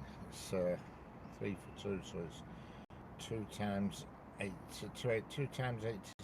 That's 172. You're getting 3 bottles. And normal Hellman's stuff is well over £2. I mean, to be honest, I can't tell the difference. You know.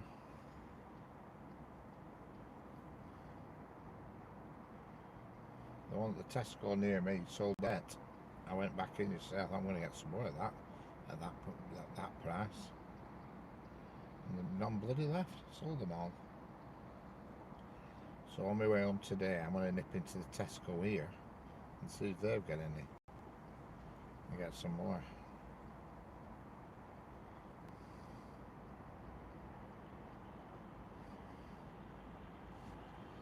Love it on jacket potatoes, a bit of mayonnaise.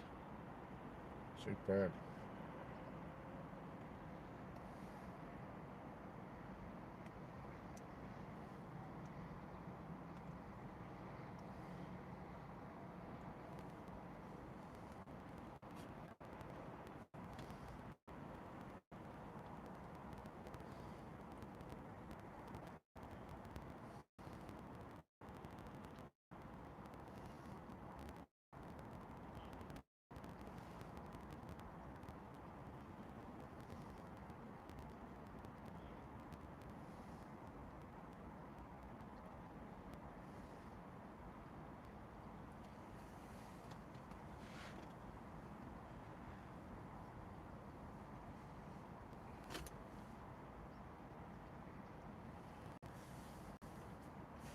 Intermodals, actually, yeah, that's it. Water. You can squirt on your rice cakes and bring the car. Yeah, not keen on them rice cakes. I have had some of them, Tommy, but generally they're not that pleasant. Some of the flavoured ones are a bit more tolerable, but they're not overly exciting, that is for sure. But I get a lot of sweet potatoes and normal potatoes, and I bake them in air fryer, and they're really nice. And they're, at the moment, potatoes are on Aldi price match, so same price as Aldi. Tesco are doing a lot of that Aldi price match business. So there's some bargains to be had.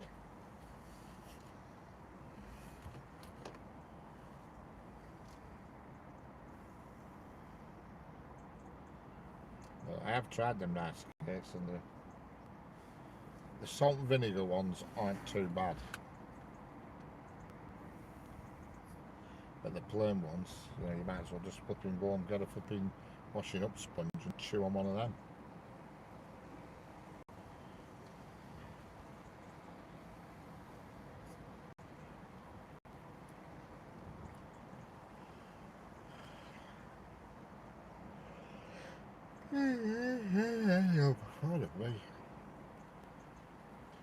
Hello, Nazir, right, Nazir, how are we doing? They brought their Tesco tea bags up in price to match Aldi. Hello, Chinese person, how are we doing? Don't forget, double tap the screen and subscribe if you want.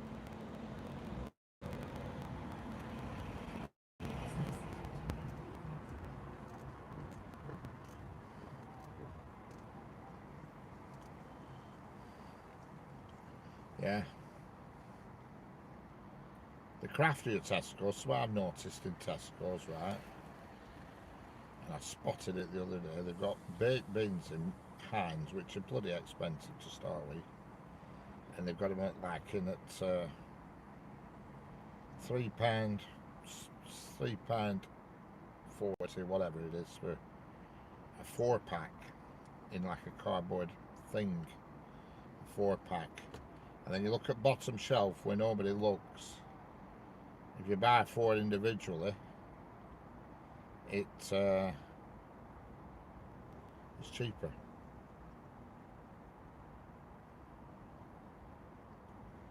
You know what I mean? It's a con. Do these multi-packs, it's on to make you think you're getting a bargain, you're actually paying more. Rice cakes with half a pound of cream cheese at the ready. Yeah, definitely. They do it a lot.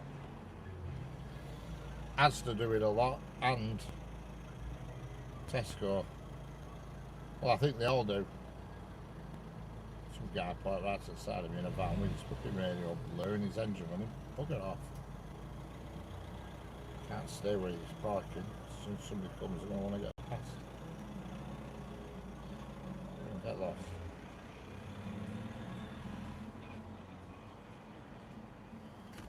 Yeah. Alright, the buggers for that. I spot it though. Everything I get from Tesco, I always make sure it's on a club card price. Literally everything. There's some things you can't do it. The Aldi price match, you can't do it because there's no club card price, but they've got loads of other stuff that's on the yellow label. Hello, that person. How are we doing? Are you that person? Are you just the person? Are you that person? Here comes a Pendolino.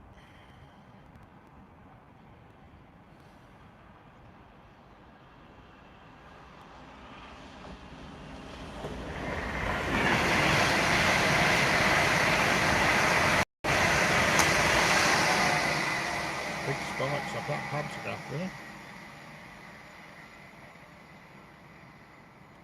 Sadly not showing on camera.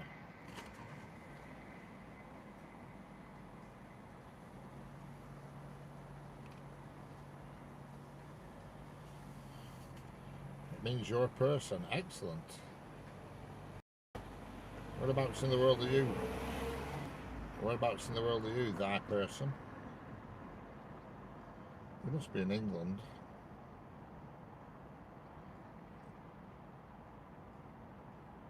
I'm going to sub, because why not? You've got it. You've got it. Everybody, follow what thy person is doing and sub. I take it you are in England, thy person. Sounds very an English saying. The person. Like the way they always say, silly. That's what they all say in Yorkshire. Silly.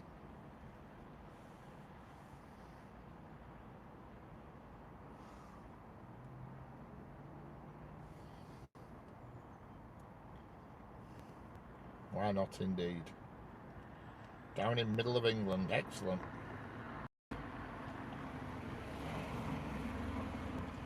Well, I'm in northern England. Northwestern England, to be precise. Pardon me. Went into a Tesco 2 nights ago. I was never been in before. Asked a young one, where's the discount fridge? When I got to the discount fridge, they were chucking it all into plastic. Then they told me, yeah, well, that it's funny you should say that, Tommy, because the Tesco in Blackburn, they never have anything on discount. And I noticed towards the end of the day, there's cars pull up and they walk out with massive bags full of the discounted food. So I don't know where that's going or what's going on there.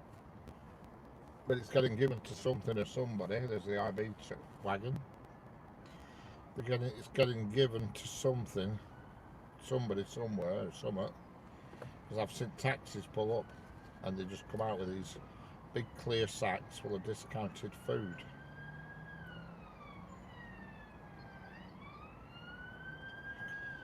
And so they're giving it away. Maybe somebody. That's good, is that, Tommy? The Spar does that.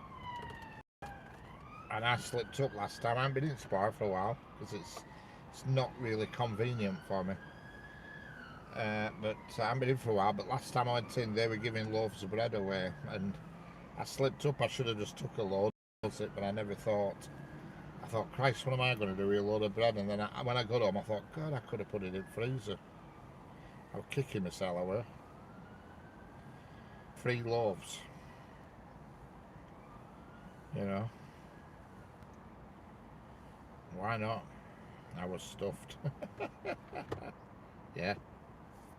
But the Tesco Blackburn, they must give it to a charity or homeless people or something, because I've noticed around after tea time, there's taxis pulling up and they're just coming out with big transparent sacks full of food. So it must be going to maybe a hostel or a charity or something like that, I don't know. Whereas the Tesco here, where I am now, they put the yellow stickers on. And they always have like a trolley on wheels with all the discounted stuff on it, but it tends to be always bread products.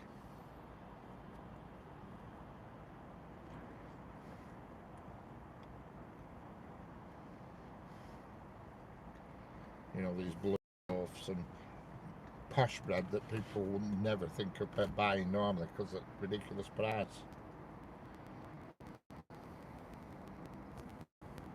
Yeah, probably does, Walter.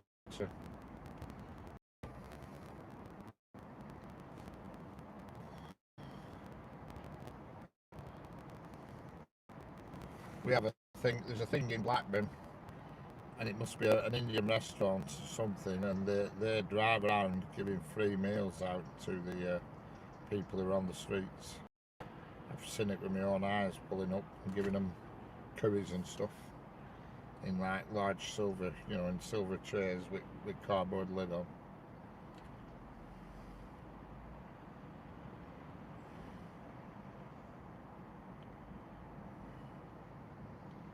Possibly, yeah.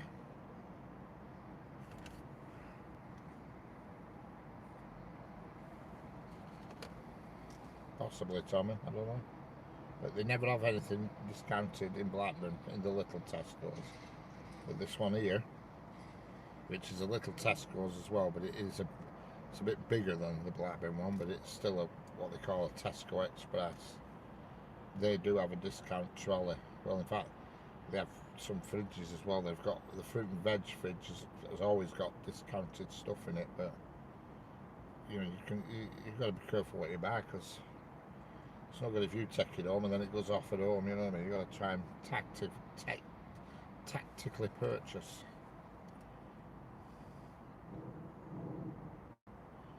Yeah.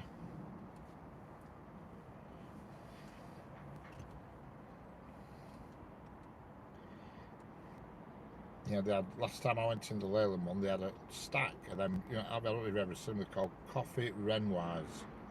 I call them elephant foots. They're like a cream cake. In the, you know, it's like a brown round cream cake, and they're called coffee Renoirs. Really, really nice they are.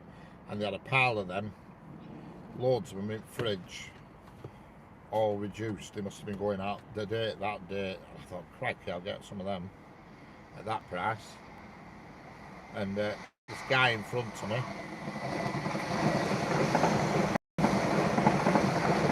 took every single one. I can't believe it. He was an Asian chap, and he took every single one out of the fridge. He took the whole stack.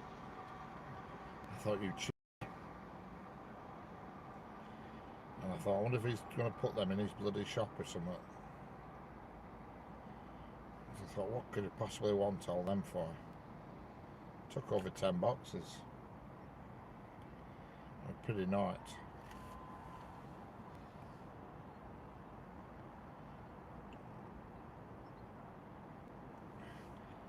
Tim Curry had a stroke a few years ago. He was great in that tea.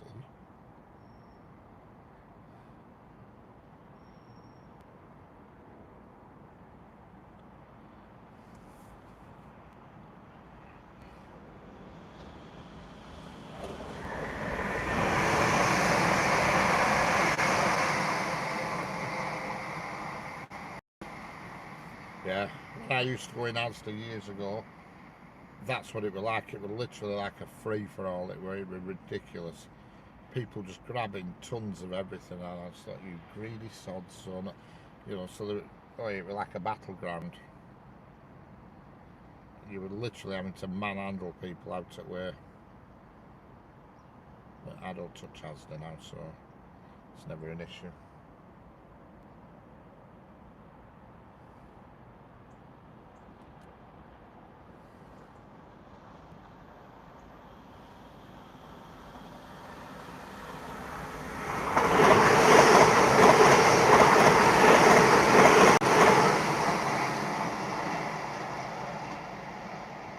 Yeah, it's not good, Tommy.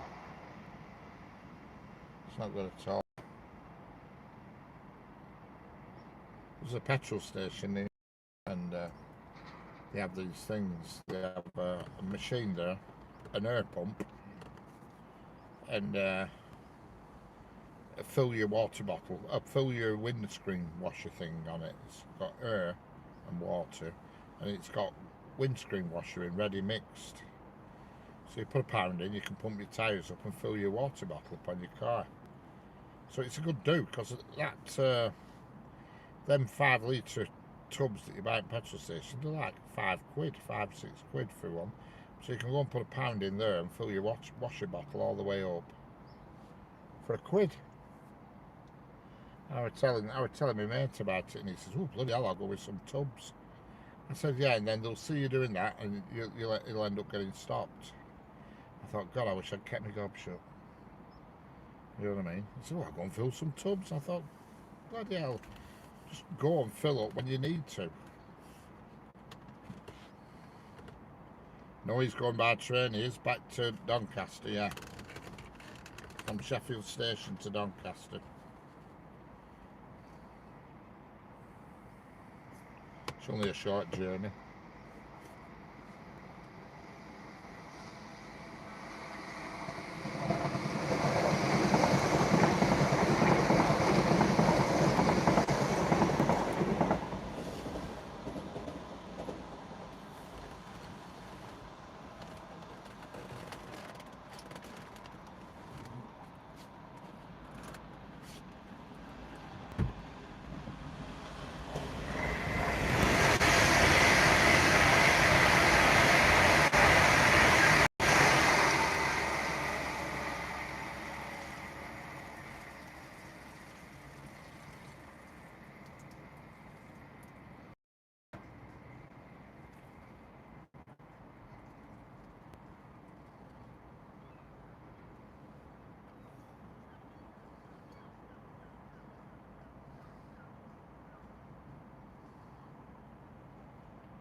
No, that's on the east coast again, on the east side, Tommy. I'm on the west side of the country. The track that Stuart will be on is the east coast main line. Well, I don't think it's east coast main line. I just think it's I don't know what you call it, to be honest with you.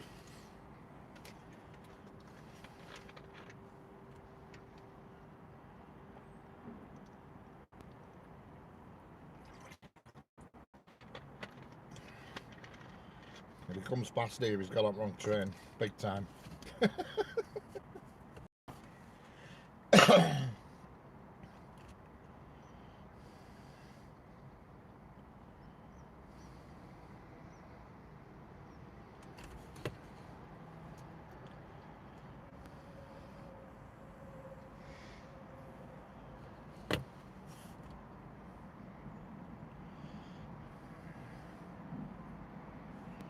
Yeah, if you imagine the map of the UK, it's sort of like has 4 main lines on it. It has the west coast main line, which is this one, that travels down the left hand side of the country if you're looking at a map.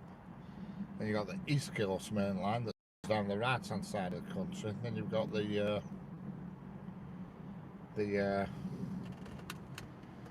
East Midlands line that sort of goes in a central direction between the two.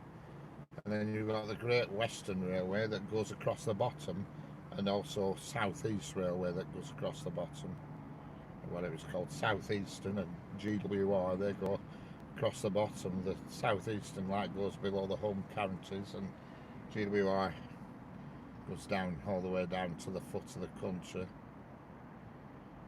And then you've got the up here in the northwest, you've got the track that crosses from west to east, that goes through Manchester and all that lot, up through Leeds and towards York and everywhere. And then going up towards Carlisle, you've got another track that crosses from east to west. Sorry, west to, well, both ways. It goes across. Sorry. And plus there's loads of branch lines and all sorts. Like this line here is the branch line. This line here, you come off at this branch here under the bridge, and you can go anywhere from it. Go to York, Scarborough, Bridlington, anywhere. You can go right across the country on it. Yep, they're both in now. Hello Stuart, how are we doing?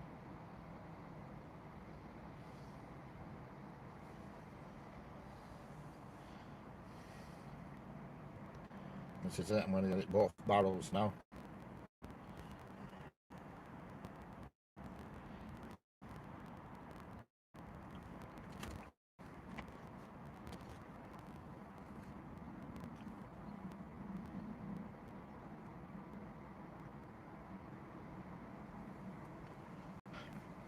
Howdy folks.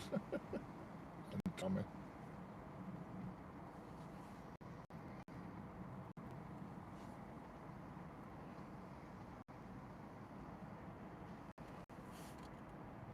Hello Nedu Jalida, how are we doing? Nedu Jalida, how's it going?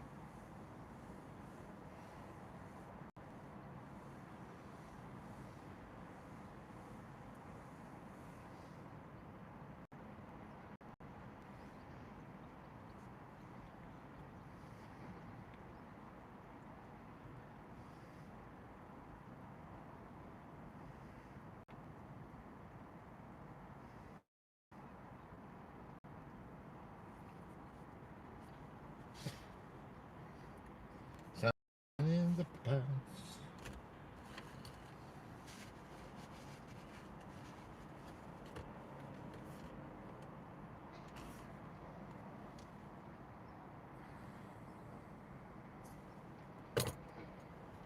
Well, we've got weather warnings for thunderstorms here, but not like it's happening. But it feels like they could do because it's really warm.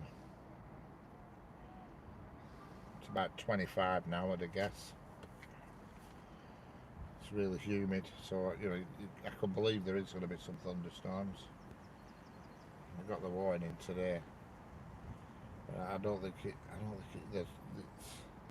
don't think it's in force until 10 a.m. till 10 p.m. tomorrow or something like that. But they're always giving these weather warnings out, and never ever comes of them. Can't remember last time I saw thunder and lightning. It's a bloody long time ago.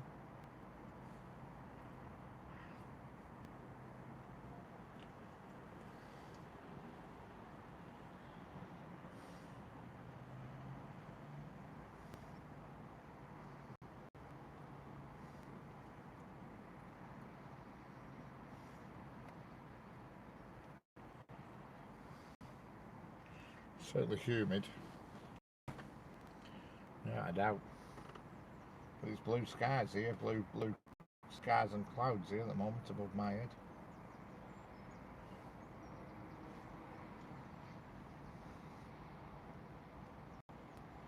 Just a very light wind. I mean a very light wind.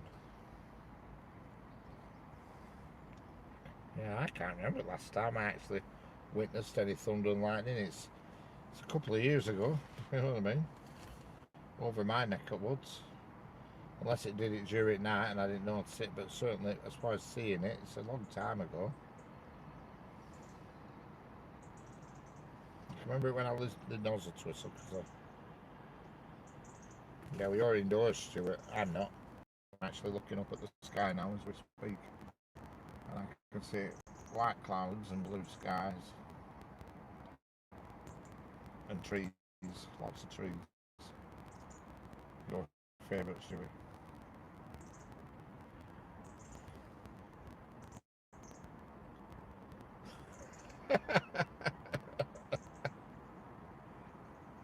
Yeah.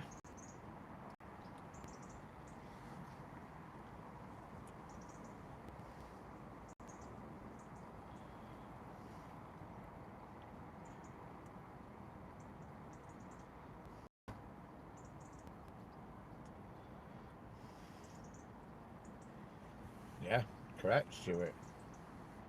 Nice to be appreciated somewhere. That's how I feel. I don't know where, but yeah, I feel the same way.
Excellent. New glasses. Just heard a rumble. Alright. I'm just looking towards your direction now. Yeah.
I'll take the car tomorrow to the showroom to update to Potential fault or another rumble. Not really nothing here.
There dear.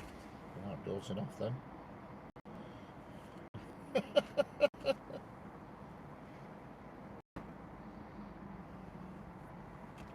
We're drifting off then.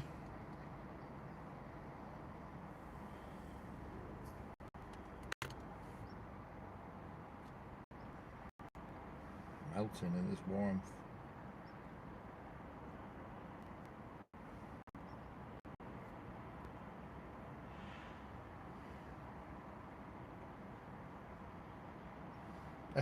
Yeah.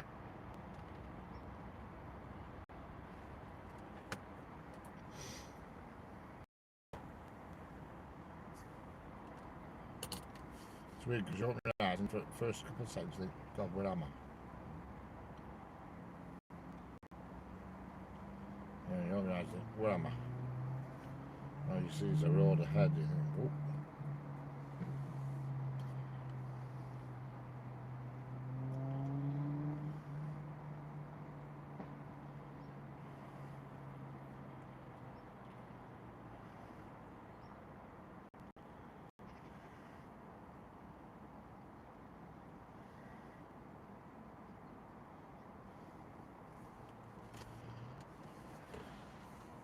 Yes.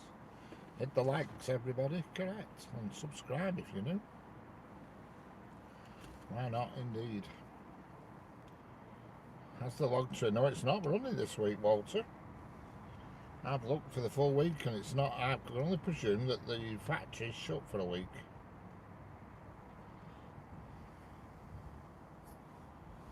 Yeah, it's not down for any day this week so far. I'm wondering if it's, you know, they're having a week off or something to that corona span.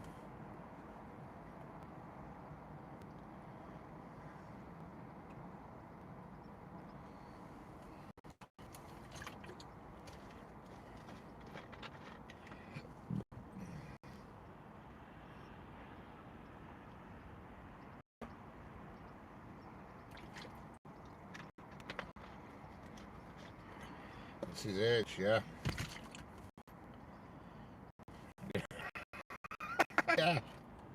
Somebody said a joke earlier on and I didn't get it. A knock knock. Me too. I'm thinking, me too? Who's there? Me too. I couldn't understand it, the joke. It had me a bit lost in that one. Am I missing something here?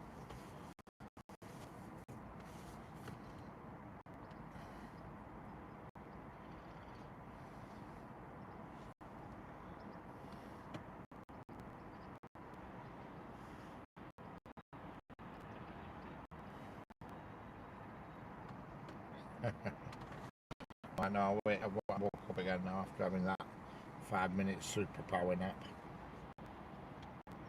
Good to go.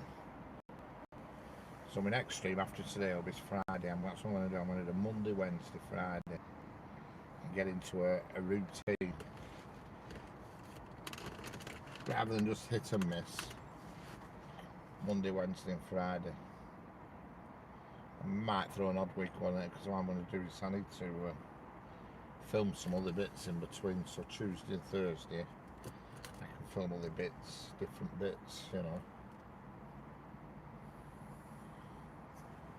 That's what I'm thinking anyway. I still need to go to dog zone. Get a shot there. Make a video at dog zone and then that'll complete my video that I've got going.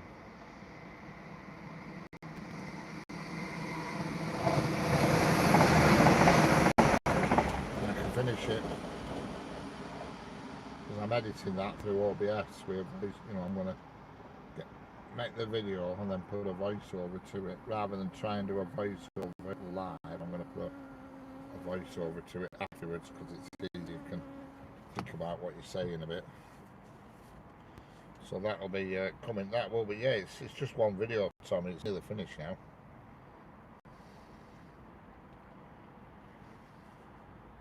It's almost finished. It's just I'm just missing that one missing link.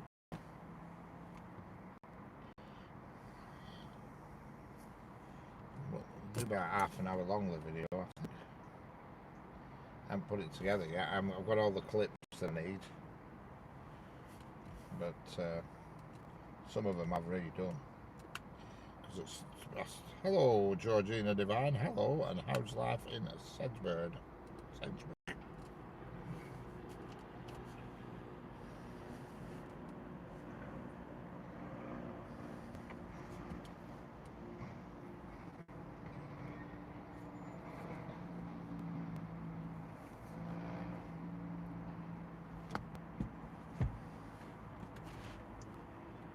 How's your friend going on, Georgina, that we're not so well? Is she on the mend?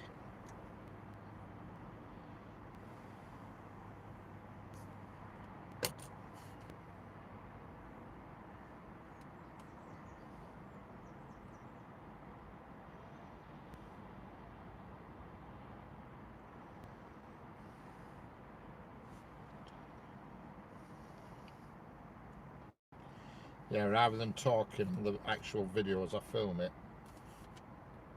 some of the clips I already did because I spoke on them and I'm not speaking on them, then I can sit at home properly and say what I want to say and do it that way. When the video's complete, I'll add a voiceover to it. in OBS. That's my plan anyway.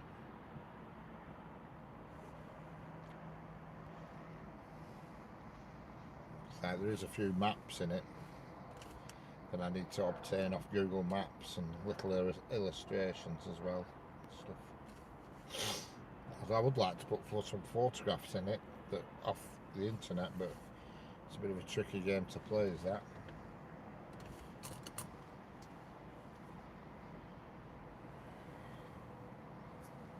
That would be really good, but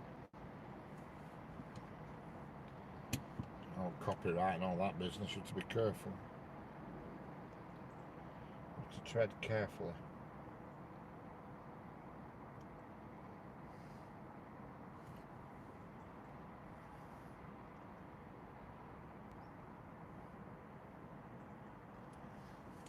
Thank you, Georgina. I try my best. I try my best to entertain.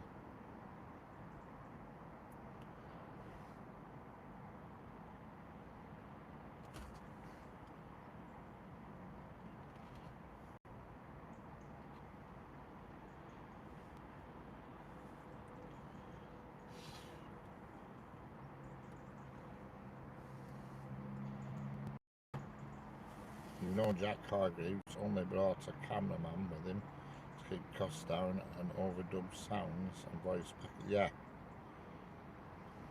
I think that's what they all do, to be honest with you, Stuart. I think that's what they all do. That's what I'm going to do. I'm going to put all my clips together that I've got. I've got, like, how many clips have I got? 1, 2, 3, 4, 5, 6, 7, 8, 9. I've probably got about 17 clips, maybe more. And I'm going to link them all together in OBS. And then when it's actually a video, because obviously I want to keep the sound there, and then speak over the top. Hello, Eclipse Void YouTube, how are we doing? Eclipse Void YT. And then when it's all done, run it through OBS and do a voiceover on it. And then you can cock it up in OBS and start again, you see, without a problem.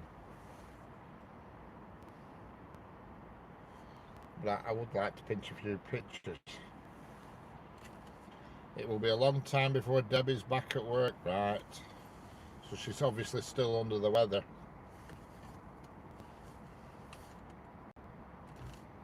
Yeah.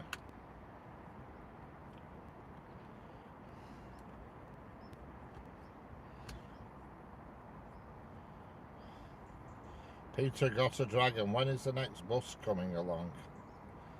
Well, there you go. If a bus comes along, that will be a problem.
You have more chance of Elvis turning up than a bus. Oh.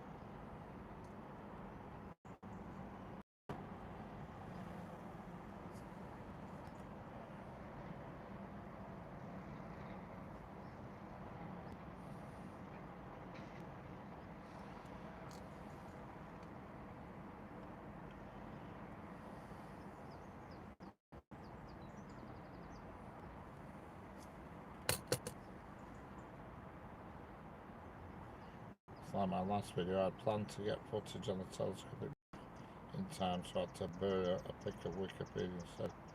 She had a bad fall, hit her head, oh dear. That's not so good, Georgina. That's not good at all. Well, hopefully she will get better.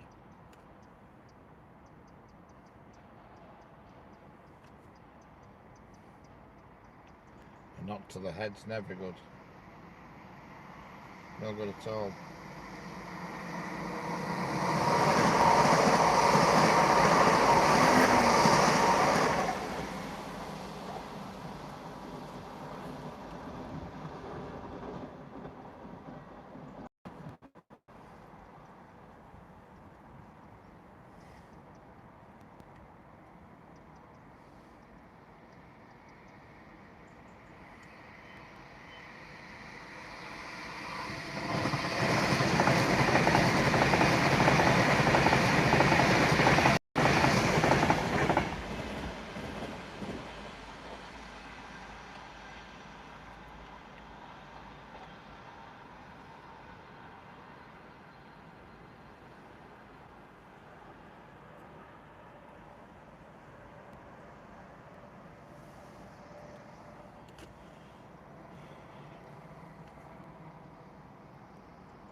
No, I've not heard anything.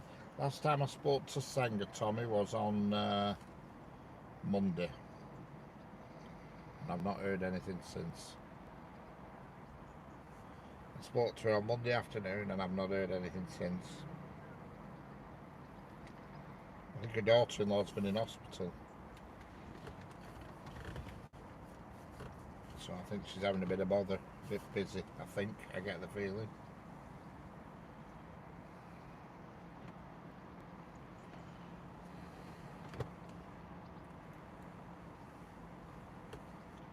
Yeah, but like I said, Monday afternoon was the last time I spoke to her.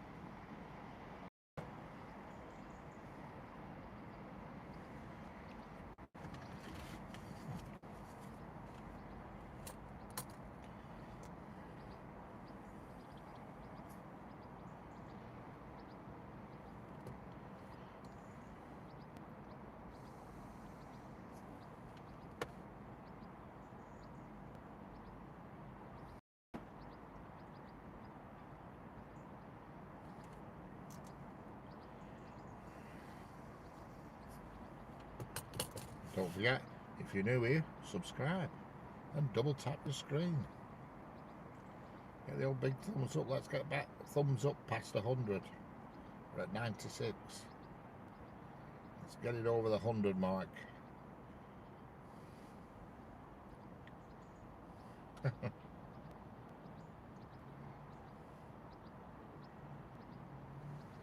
You could send a get well card to the Sedgebird tick for. I will do, yeah. I'll do exactly that, Georgina.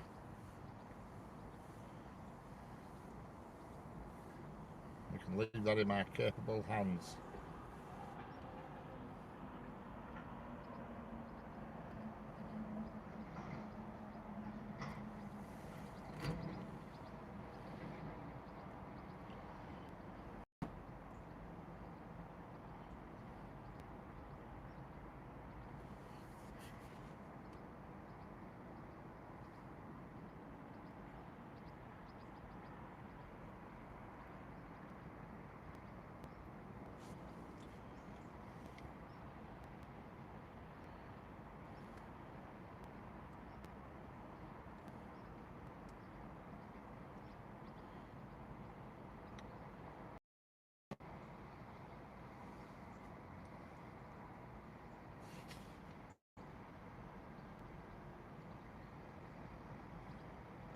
No, somewhere I wouldn't mind going there is that, but it's a fair trek, you know what I mean? And cost of fuel at the moment, it's a bit pricey. Yeah, I bet it's really good there. I've watched many a video from there, Walter. You know, I can't believe that even today, still with today's modern trains, they still have to bank some of the freight trains up there. The Licky Bank, yeah.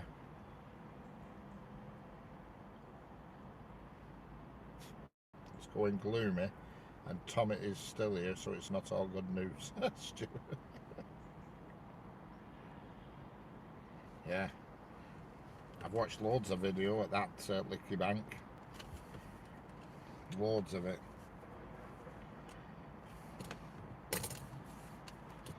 The Licky Incline.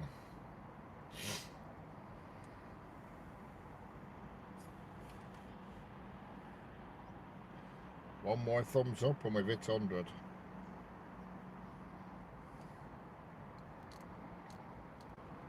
What time does the train pass there? I'll tell you exactly now.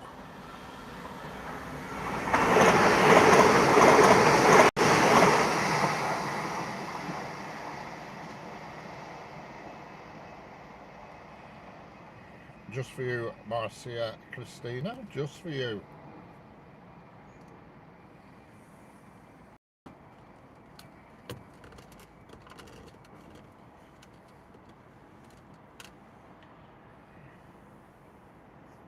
Your wish is my command.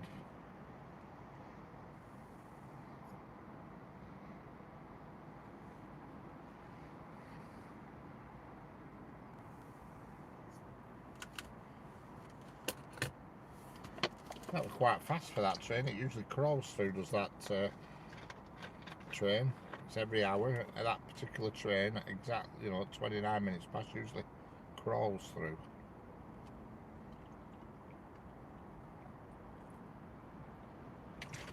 And here we are, just for you again, Marcia.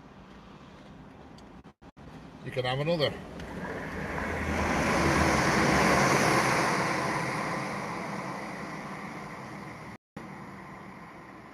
And just for getting them 2 trains, you can double tap the screen.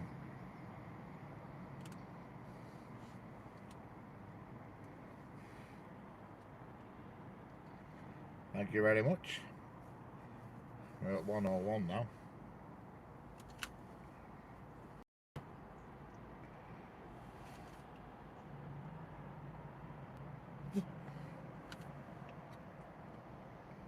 God, I can remember the days when I were getting hundreds of likes on a stream. Hundreds.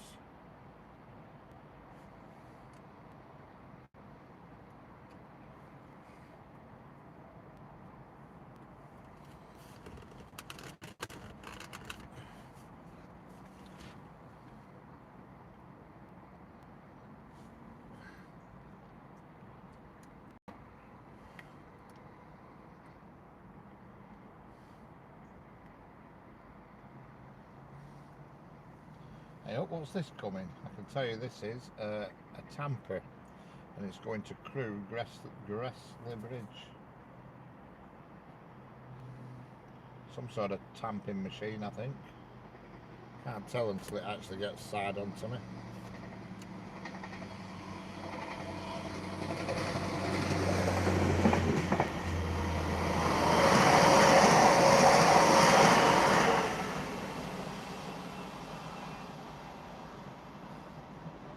Yep, that was a tamper.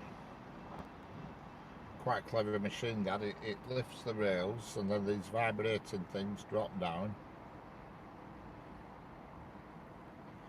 It lifts up the rails, the actual rail head lifts them up. These claws come down and shake on either side of the sleeper to resettle the gravel, the ballast, and then it lowers it back down again. Very clever machine. Seen it in action.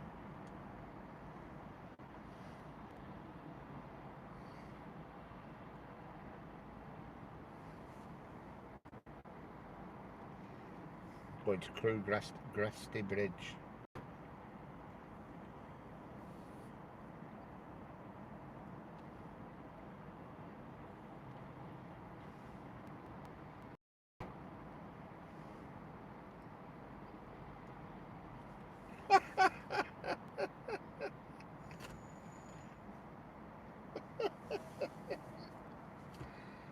love it. You're not hassling me. I'll save that so you can hassle me tonight when we're on with Jeanette's at 9 o'clock.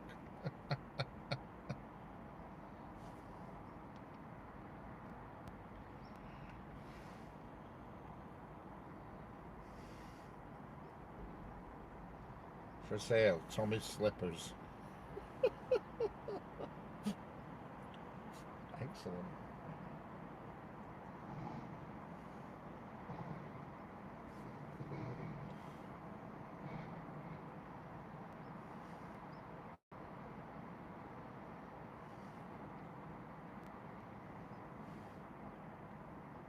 I haven't got any, Stuart. I don't possess any slippers.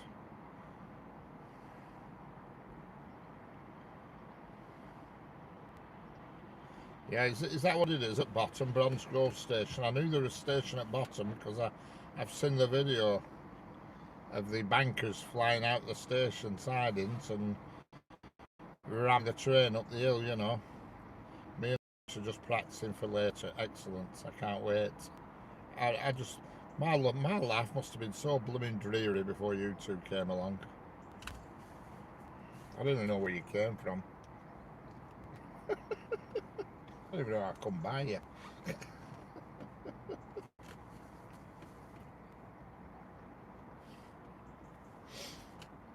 Yeah, it's really good watching them videos at Licky and Klein.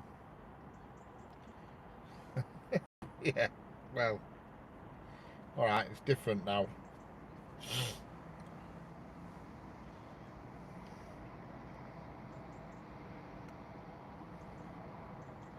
Better know I've got all my stickers on every post here. Touch wood, there's none been destroyed yet. They've been there since Monday.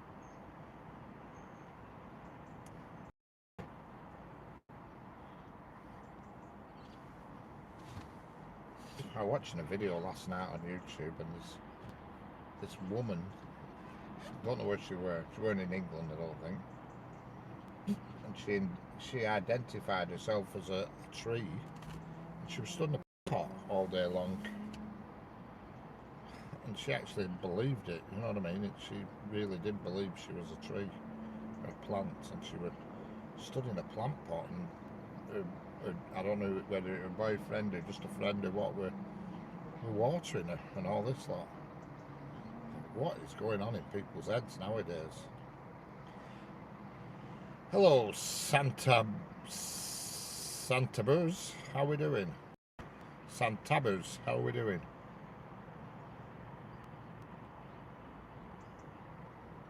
Santabers. Sky, when I look towards Manchester, it looks very ominous.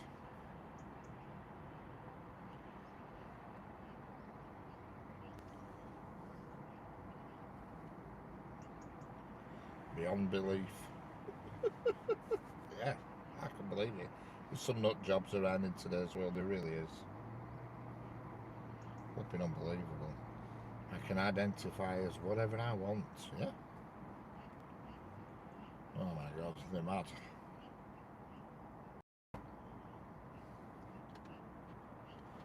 Okay, Jeanette, catch you later. See you at 9 PM.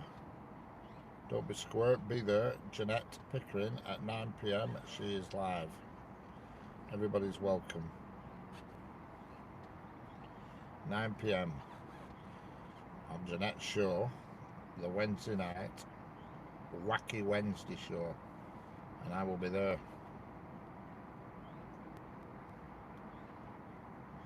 Yeah, sniffing too much glue or something. Yep, there's something definitely amiss with today's society. There's no doubt about it. I get some real idiots pop up on my YouTube feed. It's unreal. I was watching the Bushman. That was funny. You know, the guy who dresses up as a bush and sits outside hotels and jumps out at them when he's dressed as he just looks like a bush in a plant pot and makes them jump. And he did it. There were a couple walking down, and he did it. And flipping boyfriend just clocked him and spiked him out.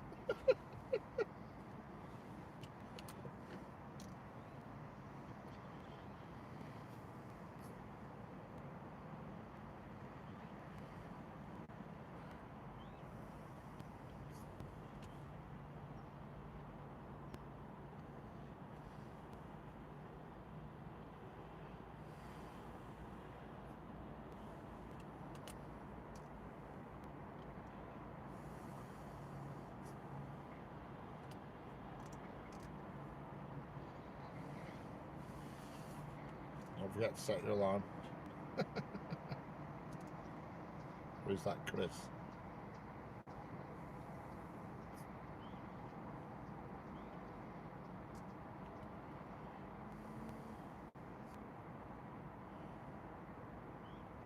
Yeah, I don't want to get home and there's a bloody big chomp out that cake.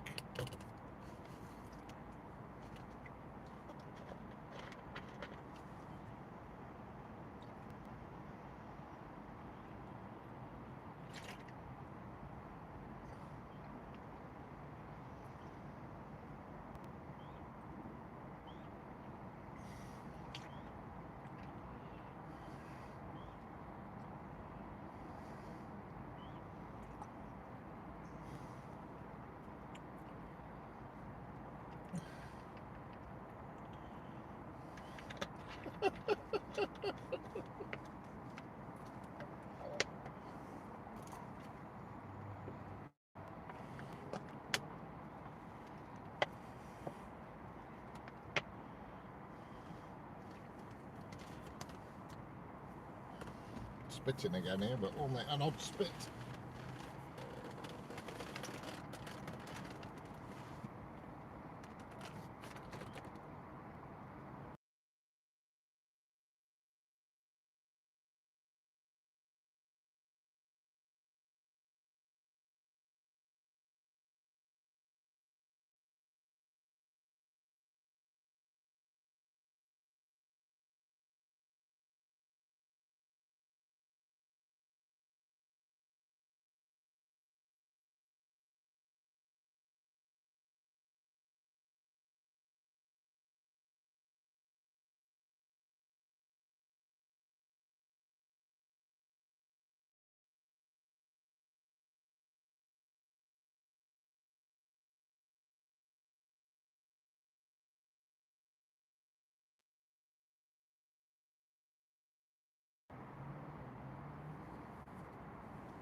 It's gone quiet, yeah.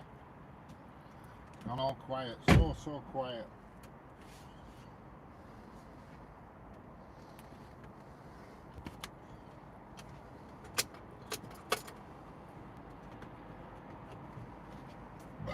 Pardon me.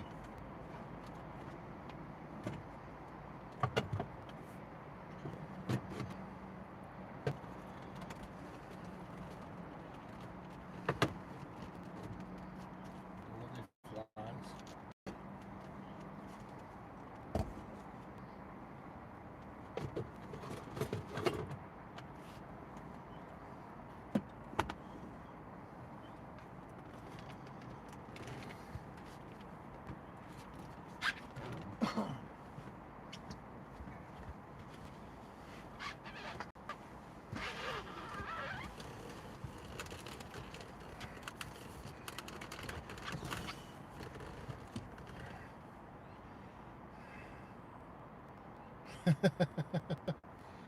Yeah, he would. Don't think she'd be happy. That is for sure. Got my window lean out here. My Mr. Muscle Platinum. Platinum window and glass. Streak free with added vinegar. Not so sure whether... Oh God, it's started to rain now. How heavy is this rain going to be?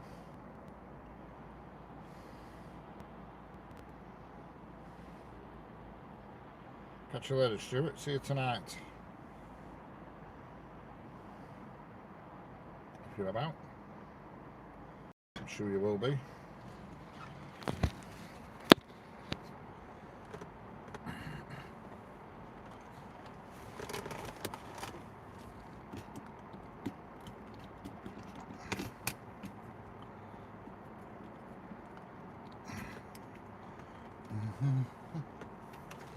The old Mr. Muscle and the cleaner.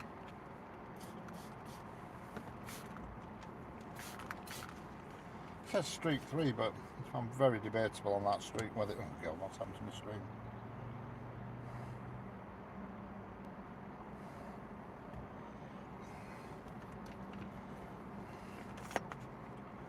I'm not 100% sure if it is street 3.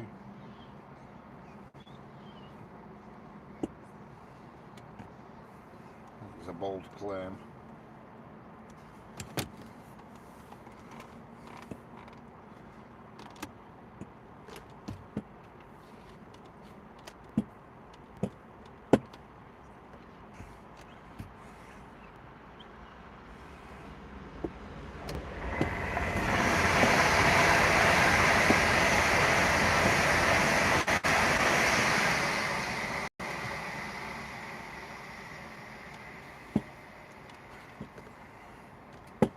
As ever, the good old reliable Pendolino. That knocking is me. I have a gadget, it's a telescopic windscreen cleaner because you've no chance of reaching windscreen from driver's seat to this car. Remember, that's all these days, when we were 14 all night camping at the top of Boar's Head. Yeah. I would say, I mean, I didn't much camping, but we were always out and about somewhere, especially at weekends. Jesus. We used to go to Liverpool a lot, Liverpool Lime Street Station. We used to catch train at Darwin, train to Blackburn, then train to Preston, and then train to Liverpool Lime Street. And sometimes we'd come back via Ormskirk on the same ticket. It was great. They were only cheap. We used to do that quite regular on a Saturday. Like one of our things. And we used to know the guy in Darwin Station, the station master, really well, and sometimes he'd let us go for free. Give us a ticket for notes. Or Herve or Seller, how are we doing? Yeah, I think your trains are faster than ours in France, that is for sure. Your TGVs, I think they are fast. Without a doubt.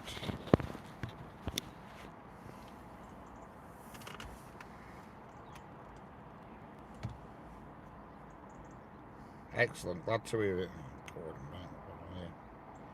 I keep pressing buttons here and knocking screen off.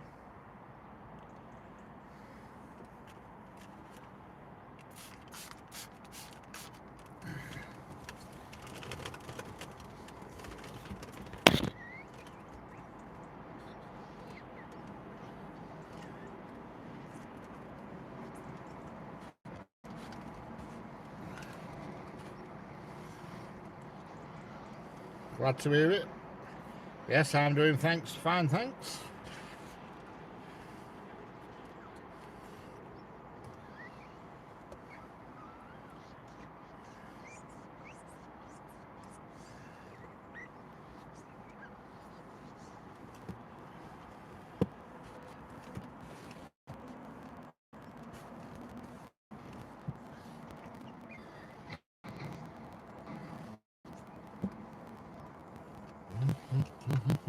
Just cleaning my window. The old Mr. I keep saying Mr. Sheen, it's Mr. Muscle.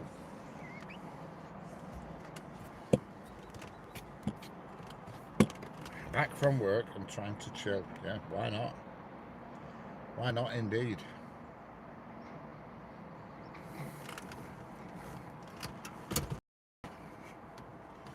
Why not indeed?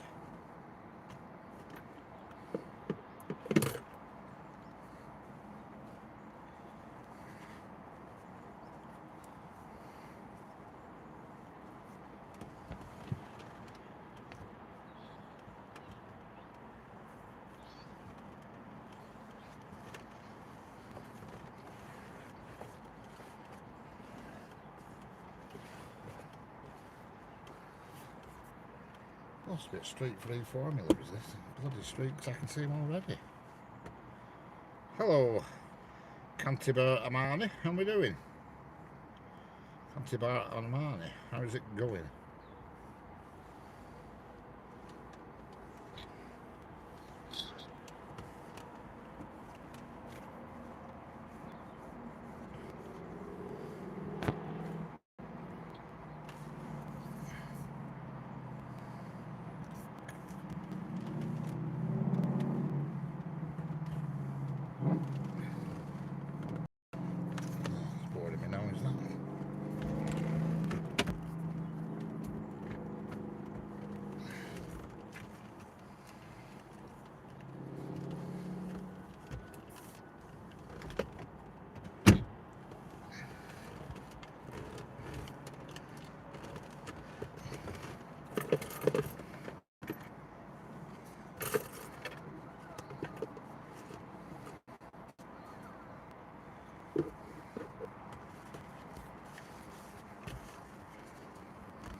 sorry, my English is not good.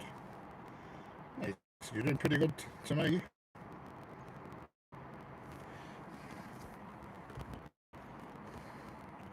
Tommy made a popular song by Wigan's very own George Formby.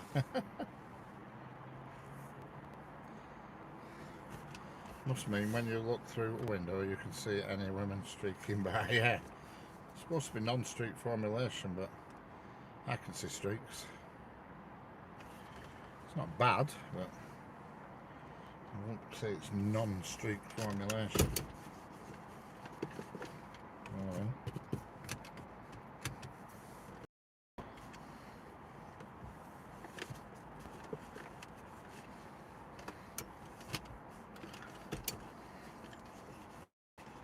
Been very quiet actually. There's learned today for passing by. On Monday it was flipping loads of people. Today it's been very quiet, surprisingly enough.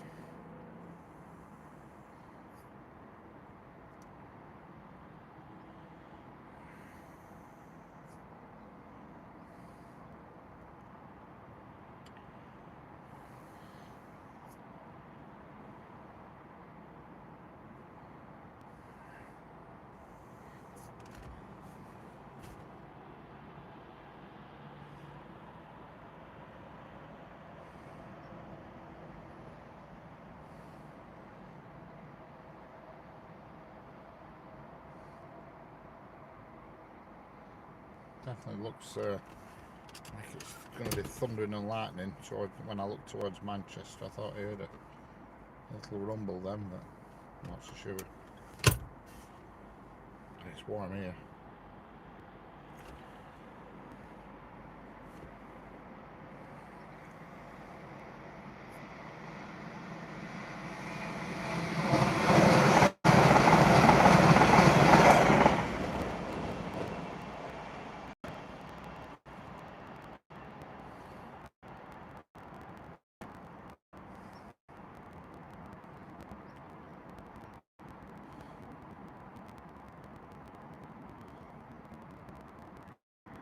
Yeah, I've got some of that Rain X. I used to put it on all the time. I haven't put it on for ages, but it's good stuff. Is that Rain X?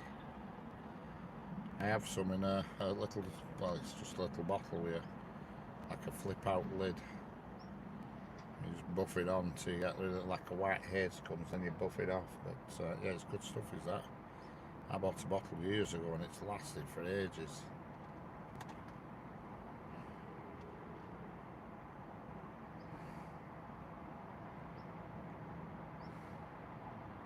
Good tackle, but I know a guy who used to have a garage and he always used to say you should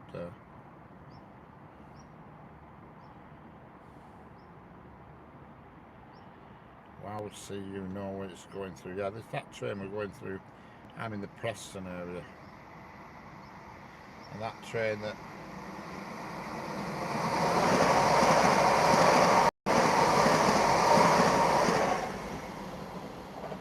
train's just passing now is going to Liverpool Lime Street, and the blue train that passed a minute ago was going to Manchester Airport and had come from Glasgow in Scotland. The train that's just passed was from Blackpool to Liverpool, and the one before it, the blue one, was Glasgow to Manchester Airport.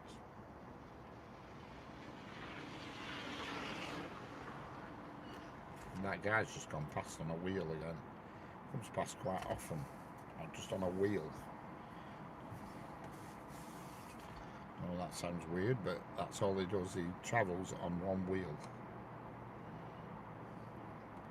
And the next train to come is, can't tell you, is the Liverpool Lime Street to Blackpool North, and it'll be passing literally in 10 seconds.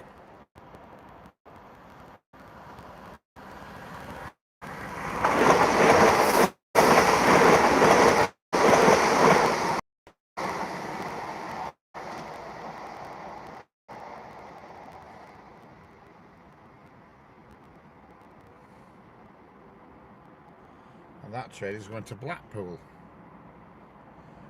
North Station. That's one of Andy Burnham's trains, our new Prime Minister. He had this weird thing about painting things yellow. Don't know why. Strange chap, but there you go. Strange chap.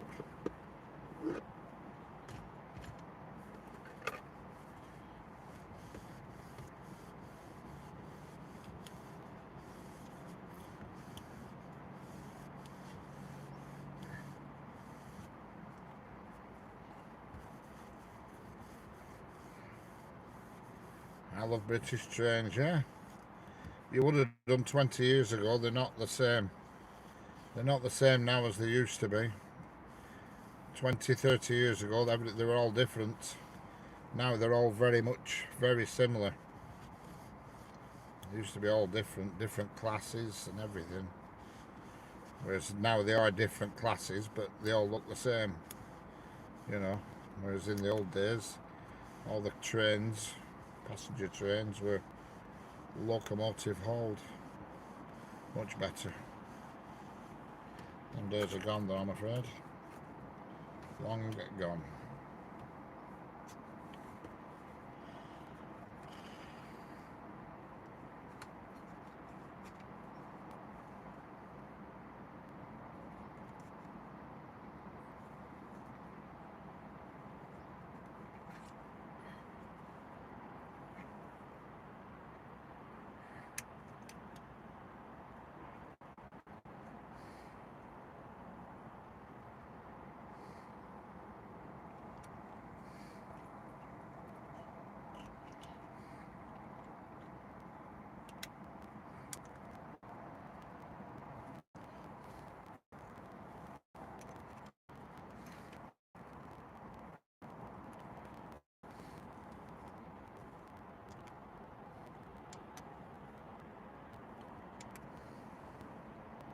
Yeah, it's an Andy Burnham thing that he started painting everything yellow and writing the words B on it. He did lots of weird things that generally wasted money.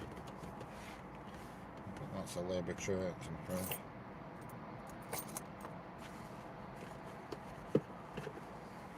And there goes the RB wagon.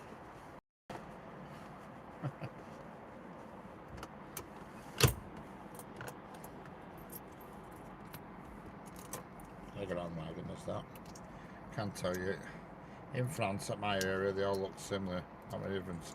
In Bordeaux, you got TGV and over different train, but not my side. We have no electric trains, just diesel. Alright, got you. Well, we have them all here. We have diesel and electric. I don't know when the next diesel's coming like, but we do have 4 diesel trains an hour. Diesel passenger trains, shall I say, that go from the Lake District to Manchester Airport. 2 in each direction. Windermere to Manchester and Barrow in Furness to Manchester. In both directions, each train. One's about 1/4 the hour, I don't know what the other one is. That was a good spot, Richard. Whitley Crossing, 2 miles north of Wigan. Bit of freight yard. Went to the signal box, all gone now, all grown over. Crossing now a bridge. Yeah, that's the problem when I went to Wigan Springs branch. There were lots of damn bushes in way, and I was looking on Google Earth the other day because I thought, yeah, I might just go back there. And the overgrowth, the undergrowth, looked like it had really come on.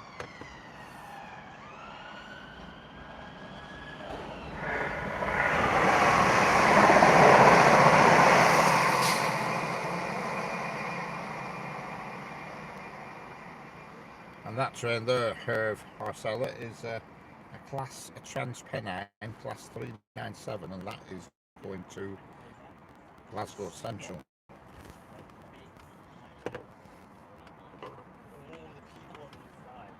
It's from the come from the airport again. TransPennine company 397, made by a train company, made by a manufacturer called CAF, which I'm not right sure. I think they're Spanish.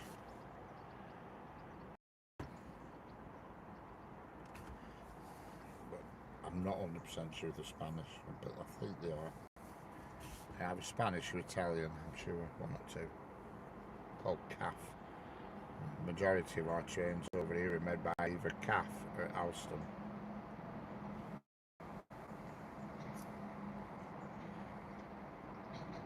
Right. So you've got a few directions there. I mean, this is the West Coast mainland where I am, and everything that's on here is either going to Liverpool, Manchester Airport, Glasgow, Edinburgh, Blackpool, or London Euston. Pretty much. That's all the sort of destination, and then you get odd freights that go up the branch line to other places. But generally, that's the main routes, and it's mostly northern, Avanti, West Coast, Transpennine. Mostly northern, to be honest. Northern, I think, are the biggest operator in the country now. I'm surprised they haven't started changing livery, Northern, because they're government owned. You know, to the old GB, whatever it is, livery. I know they've changed some other trains into the GB Railways livery.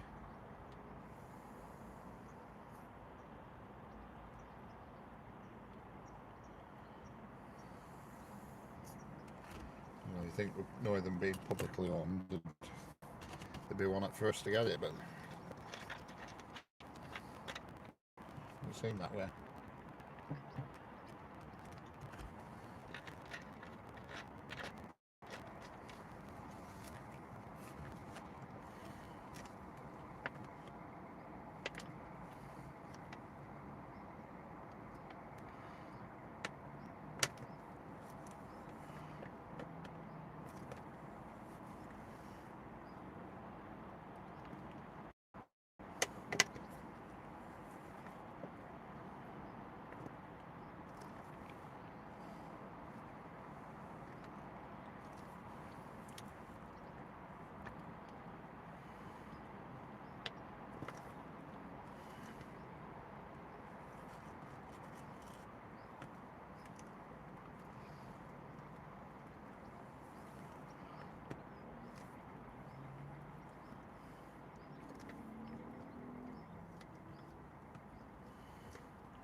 Yeah, definitely can hear thunder.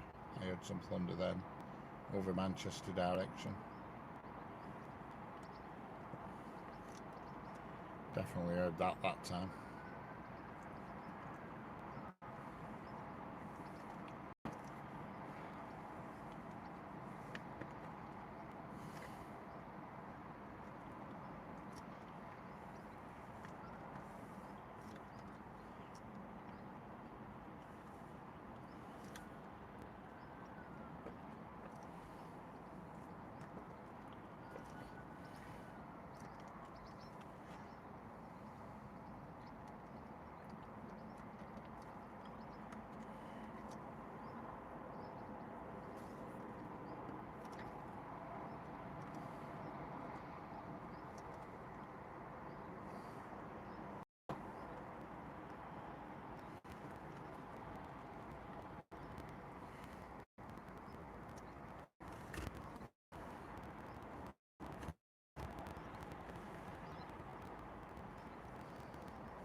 So the next live stream from here will be on Friday at Friday afternoon. I don't think, but it will be Friday afternoon in the afternoon on Friday. Probably about 2 o'clock. I'll check the timetable to see what's running and what's happening and anything of any interest, you know. So it might be earlier, you know.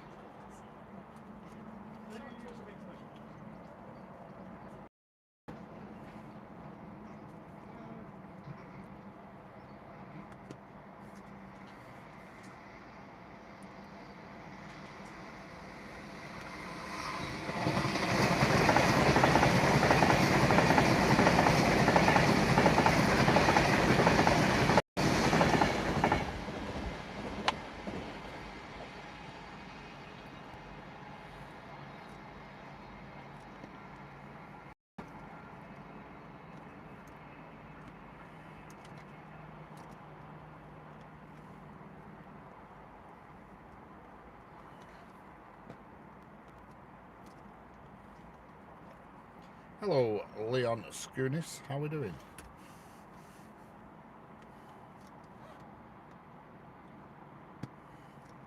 How's it going, Leon? Don't forget, if you're new here, double tap the screen and hit the subscribe button. It's totally free, and it means you won't miss any future streams. Which I can tell you, the next one is on Friday. Got eye test on Friday. Excellent. I need to go and have an eye test. It does my head in that Specsavers ones where they blow that rubbish in your eye and mess about. I can't be doing it.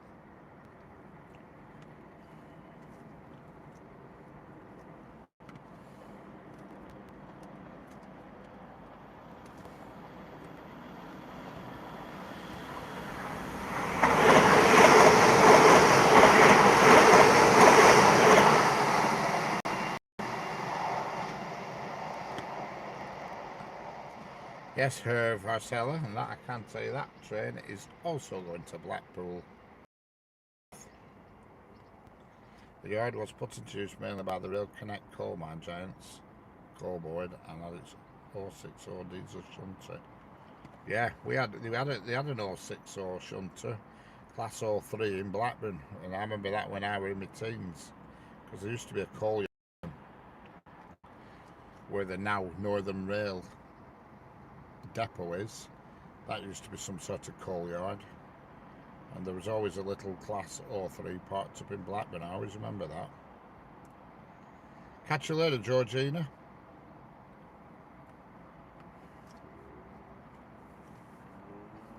Have a nice day. Have a nice evening. Catch you later, Georgina.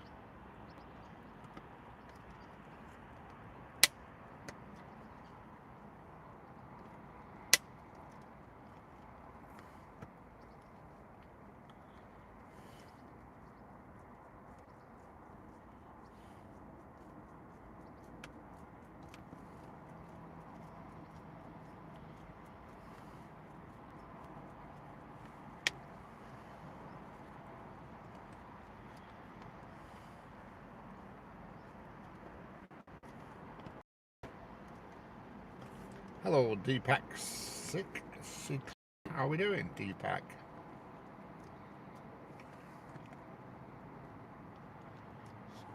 Deepak Sicklegirl. Probably pronouncing that totally wrong, but there we go. Hello, Tzvi Berry. How are we doing? TZVI Berry. Z Berry. Zvi Berry. How are we doing?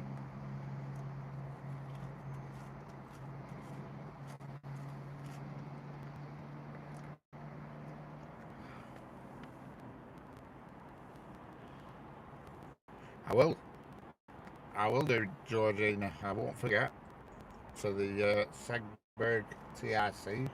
I presume that's the tourist information place.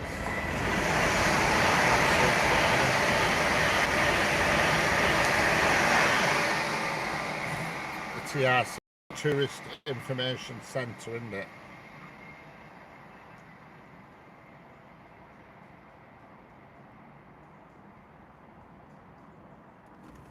I have looked at it online before, when we were last talking about it.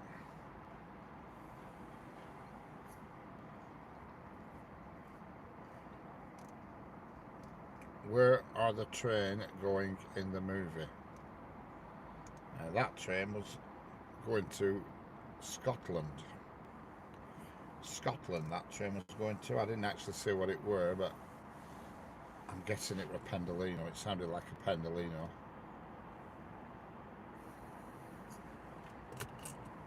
Could well be. Well, too. I remember it though. I remember when I was in my teens and I went to Blackburn Station, there was always an 03 shunter. Just outside at station, just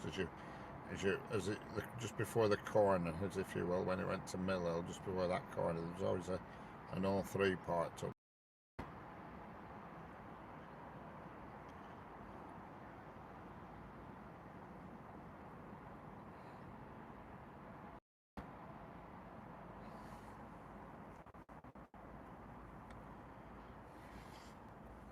I used to love it. You know, you go into Blackburn, you get on at Darwin, you'd either go on a diesel multiple unit generally from Manchester to Darwin, because no trains ran to Clitheroe then when I was a teenager. They'd stop that service. The only was Blackburn.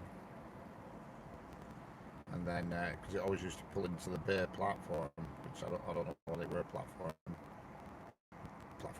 2 maybe, or platform 1 there, but they always pulled into the Bay platform. And then you could get another train to Preston. And sometimes that were a diesel hauled locomotive train. And then Preston to Liverpool, that was always a locomotive hauled train. And we used to get off at Lime Street, spend the day at Lime Street, and then walk outside the station and go down into the metro rail station, which is like underneath Lime Street, and dive on a train back to Ormskirk, and then Ormskirk to Preston that way, you know, and mix it up a bit, and you can do it on the same ticket. Probably not allowed to do it now on the same ticket, but you could back then. You know, it was great. Proper day out for very little money when we were only sort of 13, 14-year-old.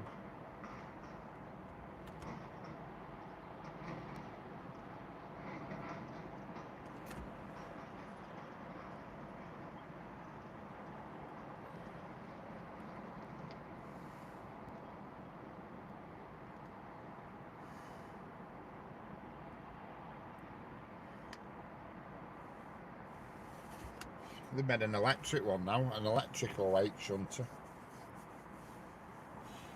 I can't remember who's made it, but I was looking, I saw it the other day on YouTube, and it's basically no 8-shunter, but they've lowered the top, you know, the bits that goes from the cab to the front, they've lowered it down a bit and put an extra 2 windows in for visibility, and it's battery powered. Can't remember which company's done it. Can't remember.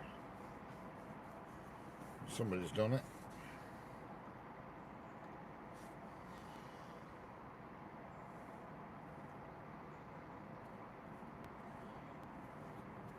They are trialling a 319 battery electric, but it's no longer got the number 319. They call them like a 769 or something they call them now. But the old 319s that used to come through here from Liverpool to Blackpool, the old 319 EMUs, one of them's now has been converted into battery, and that's been trialled as well. Can't see it being a success, battery trains really, certainly unless on very short lines, fair dues, but that's about it. Yeah. Hello Colin Hodkinson, how are we doing?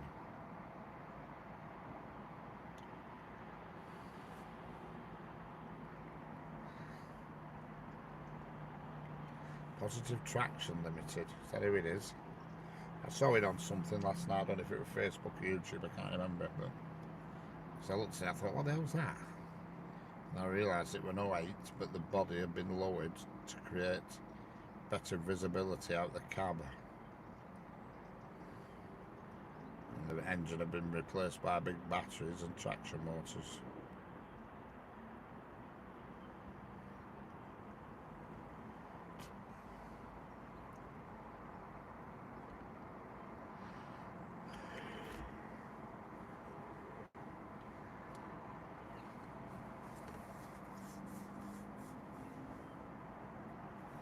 Okay, Herve, catch you later.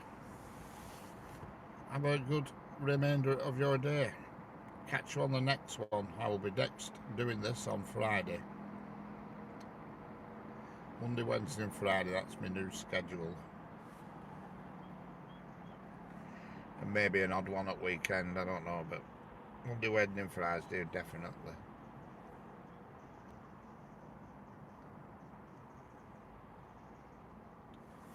This Monday's a bank holiday Monday, so I might not do on this Monday because it'll be quiet, but I'll have a look at timetable and see what's happening.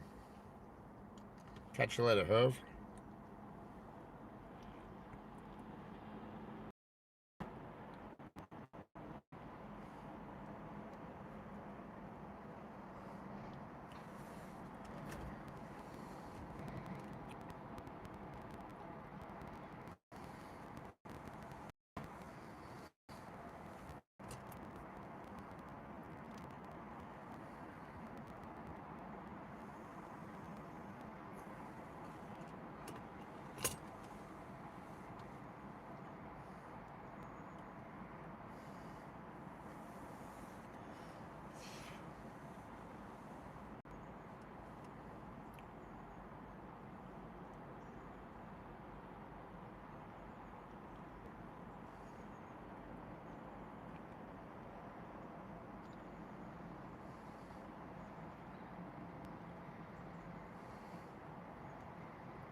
with that, folks, I'm going to call it a do myself. I've been here now for how long have I been here? Since about 2:40. So that's 2:40, 3:40, 4:40, 5:40. I've been here about 3.5 hours. So thanks for watching. Thanks for hitting the thumbs up. Thanks for subscribing if you did, that is. And I'll catch you all on the next one, which will be Friday afternoon. Or should I say Friday after dinner at least. Thanks everybody, and catch you all later. Alligators.